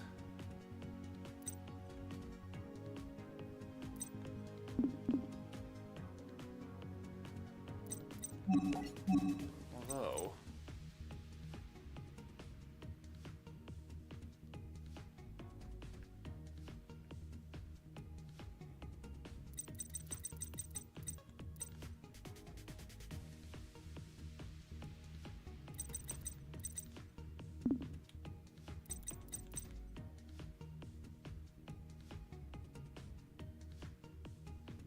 you know what? I got a better idea.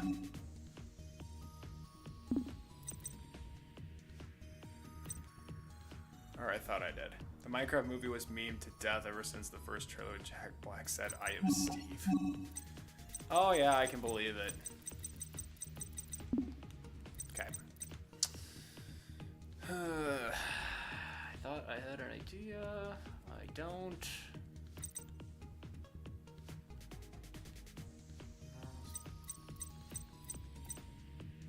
I could play Clock Wyvern, but it's the only one that I have.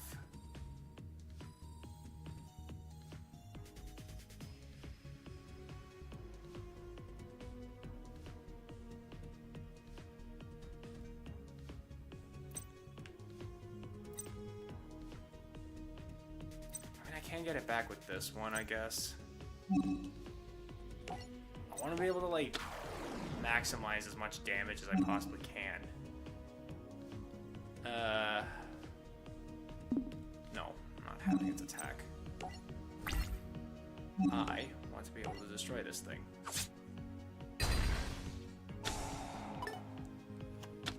You can add. Okay. Don't care. I dealt a hell of a lot of damage to you. And then.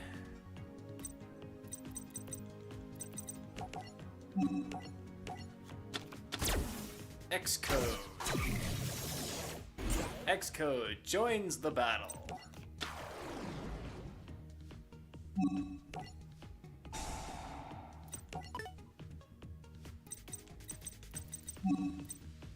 And my turn's done. And it was the first trailer. That was like last year.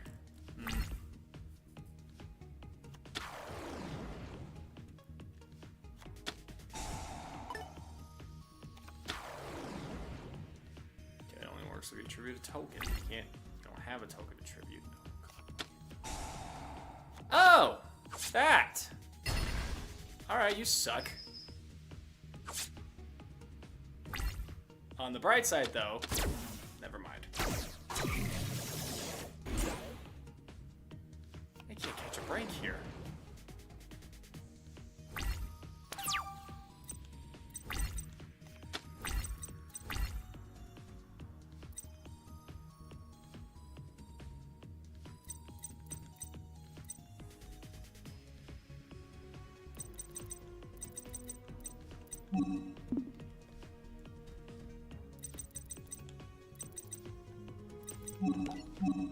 I wish I had another Link 1 monster other than Link Spider. I can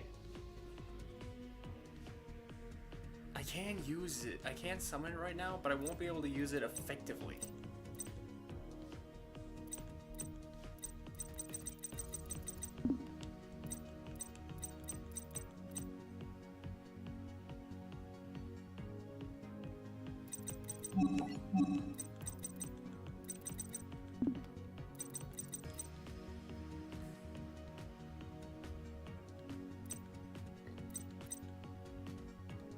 I could put this monster in defense mode and use it as a meat shield, then revive it using Cyber's Gadget and like start getting a Link 2.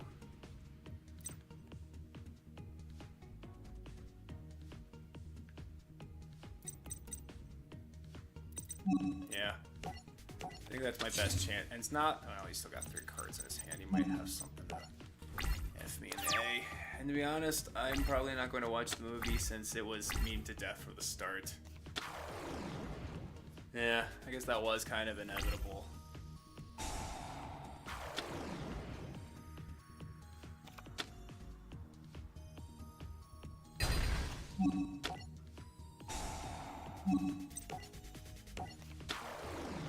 Maybe I should have saved that. Oh well.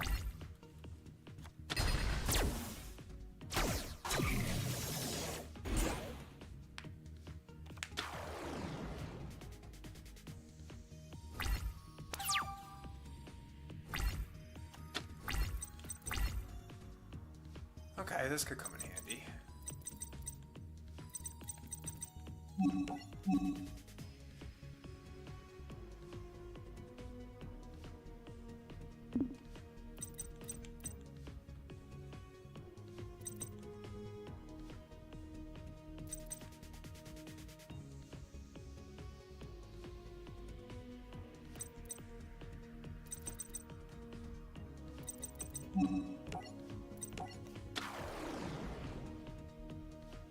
I'm gonna have to take a risk on this one.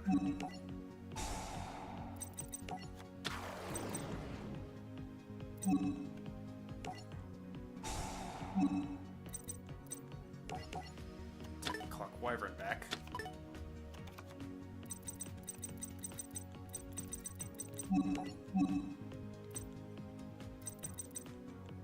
Okay. Transcode as an Earth attribute will be affected by the Great Flies, but its ability to let me special summon another Code Talker in my graveyard, particularly X-Code, which is a wind monster, is going to be huge. And they're co-linked, which means they will both be stronger as well. What I tell ya?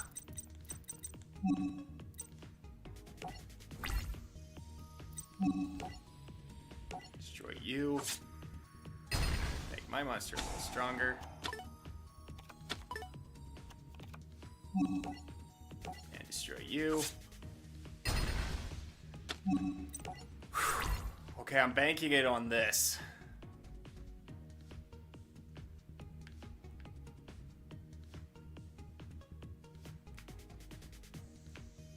This monster boosting my monster's attack. This one also boosting my other monster's attack. And cannot be destroyed by card effects. So I'm hoping this formation is going to hold, no matter what he has in his hand.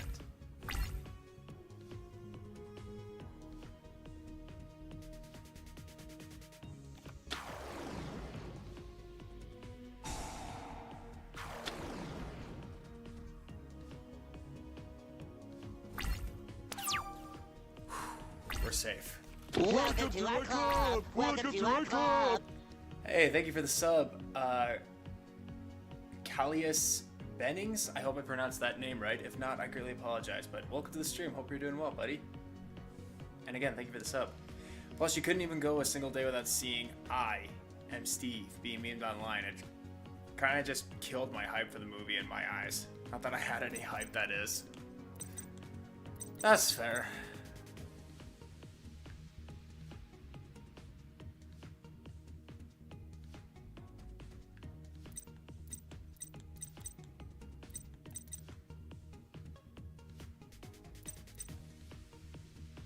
Oh, nice. Good card to draw on. Level 2 or lower.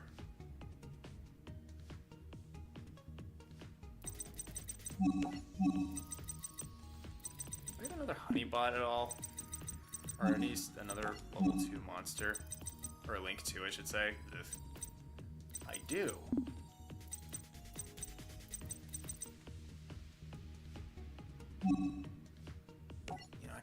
Go for this play, actually.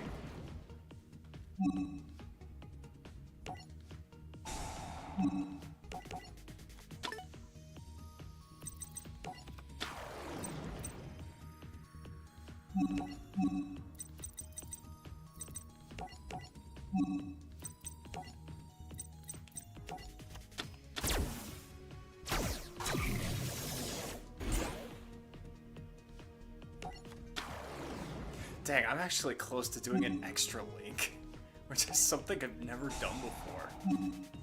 Oh yeah, that's something I never talked about in the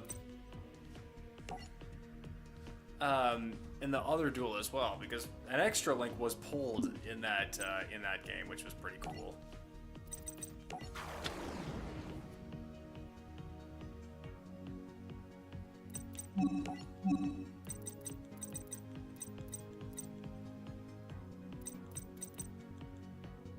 Oh yeah, if I wanted to, I could go Power Code Talker.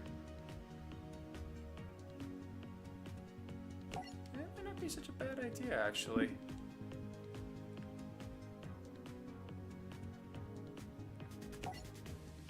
No, I need 3 monsters for that. No, can't do that. I was just gonna use Honey Bun. Yeah, no, I'm not doing that. Okay. That's fine. We're just gonna go.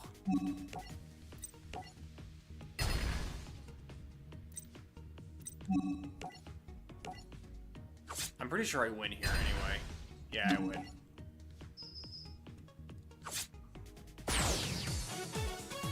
Phew. Thank God that worked out.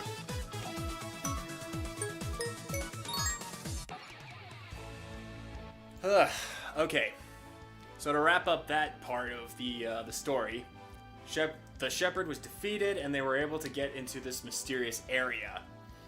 And what was in this mysterious area? Another Ignis. This one, the Wind Ignis, which they decided to dub Windy. Original names, right? Anyway, Windy retreated from the Cyverse world as well, saying like everyone, most of the people in the Cyverse, or most of the Ignis in the Cyverse world, retreated away after the unknown attack, and they decided to hang around here for. They decided to hang around in this lower area to figure out what was next for the Ignis. And when asked if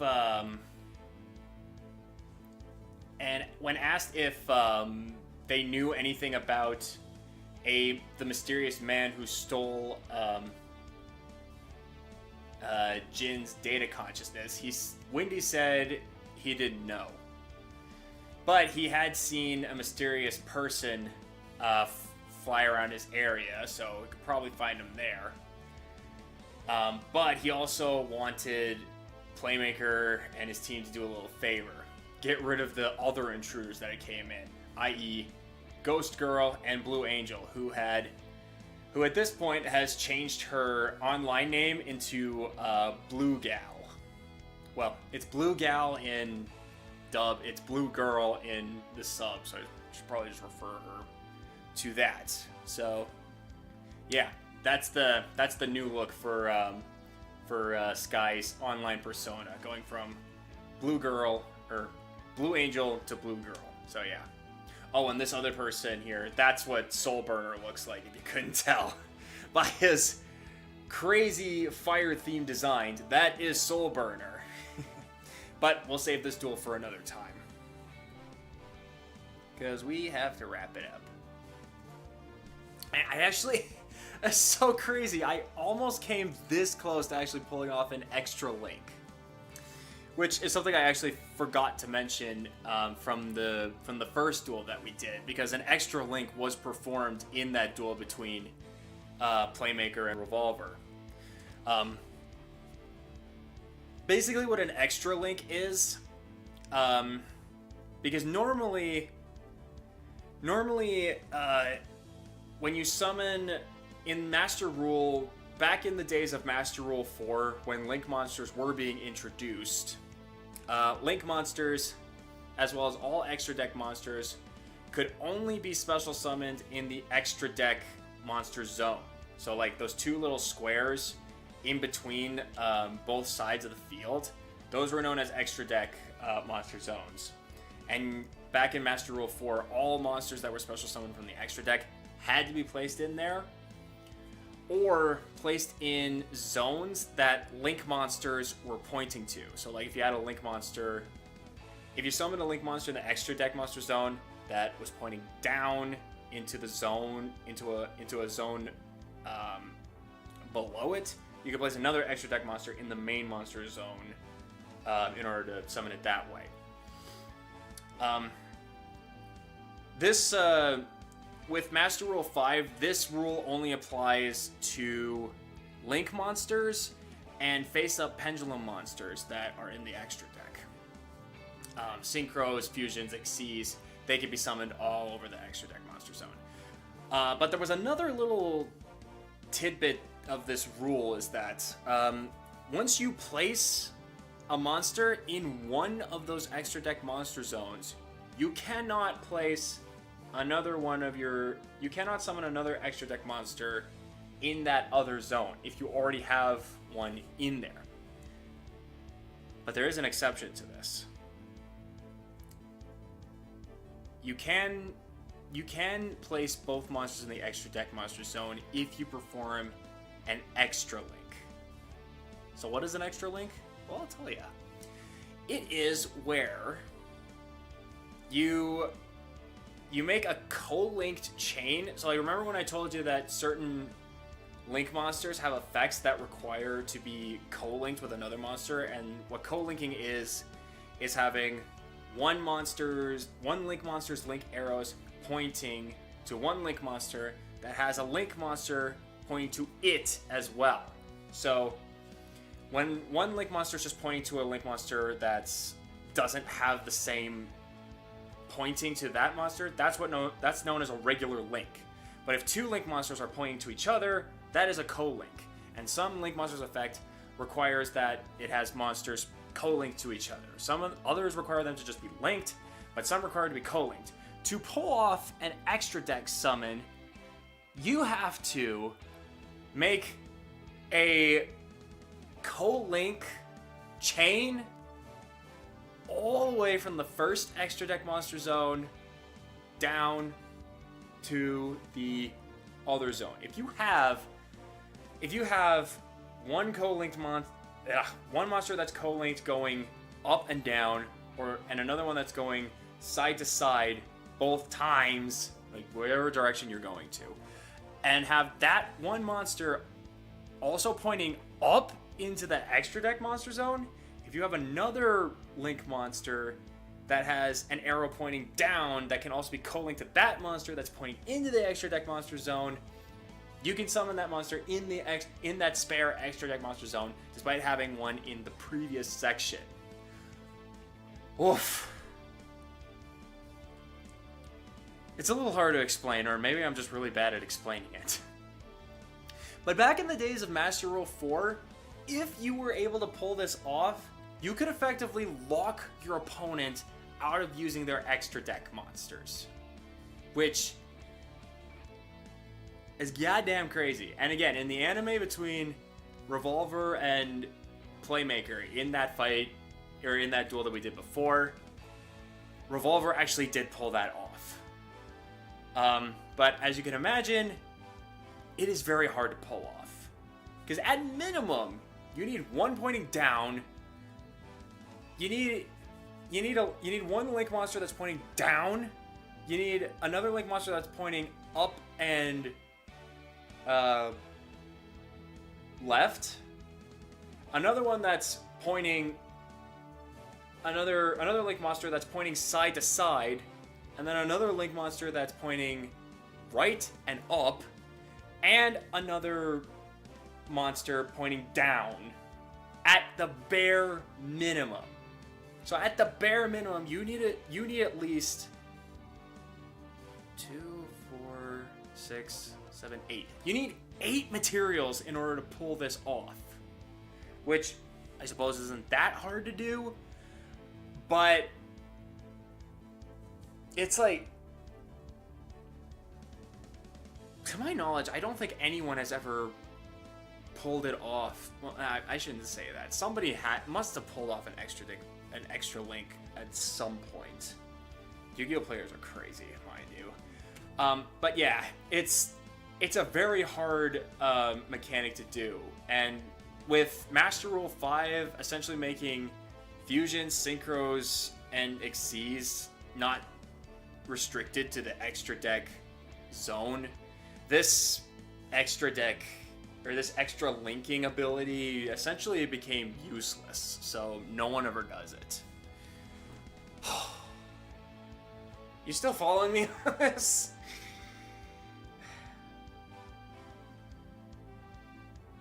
I was close to pulling it off. I was like halfway there.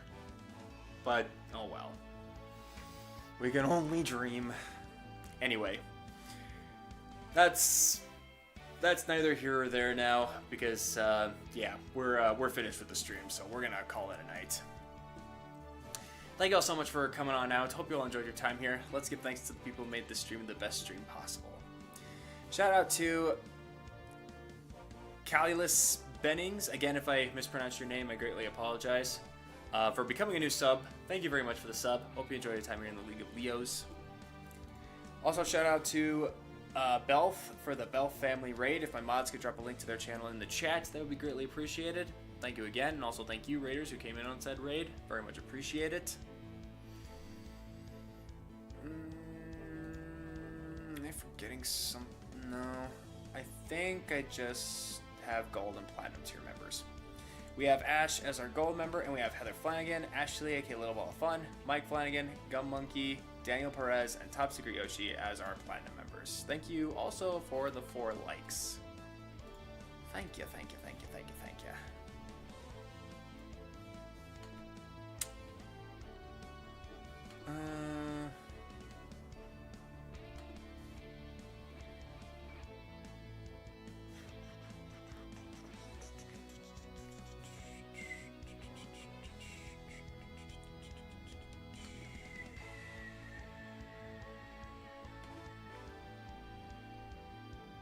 So now the question then becomes, who will be our target?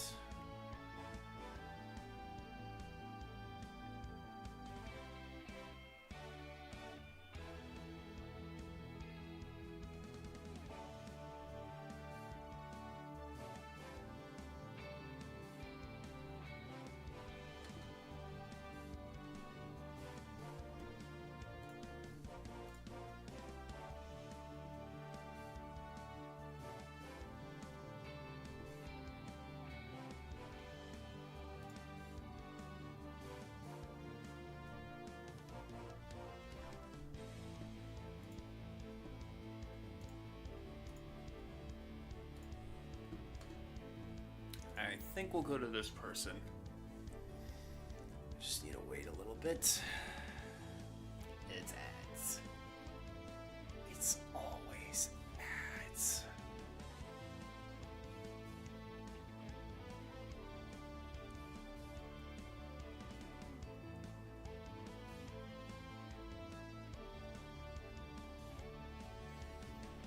And no, this is as long as these ads go. Now you see why I have such a big issue with it. And the only reason I put the one ad in between my streams is because YouTube's algorithm nowadays favors people who put ads in their videos over those that don't. So unfortunately, I am forced to play along with their stupid system.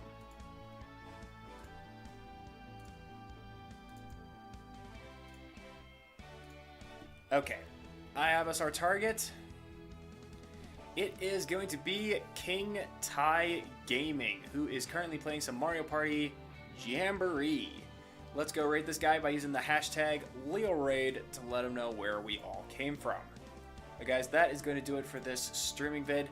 Let me know in the comments below what other games you'd like me to play. But until then, I am Tom Leo, you've been amazingly fantabulous people, and I'm signing off. Thank you guys for watching. I will catch you in the next stream. Peace!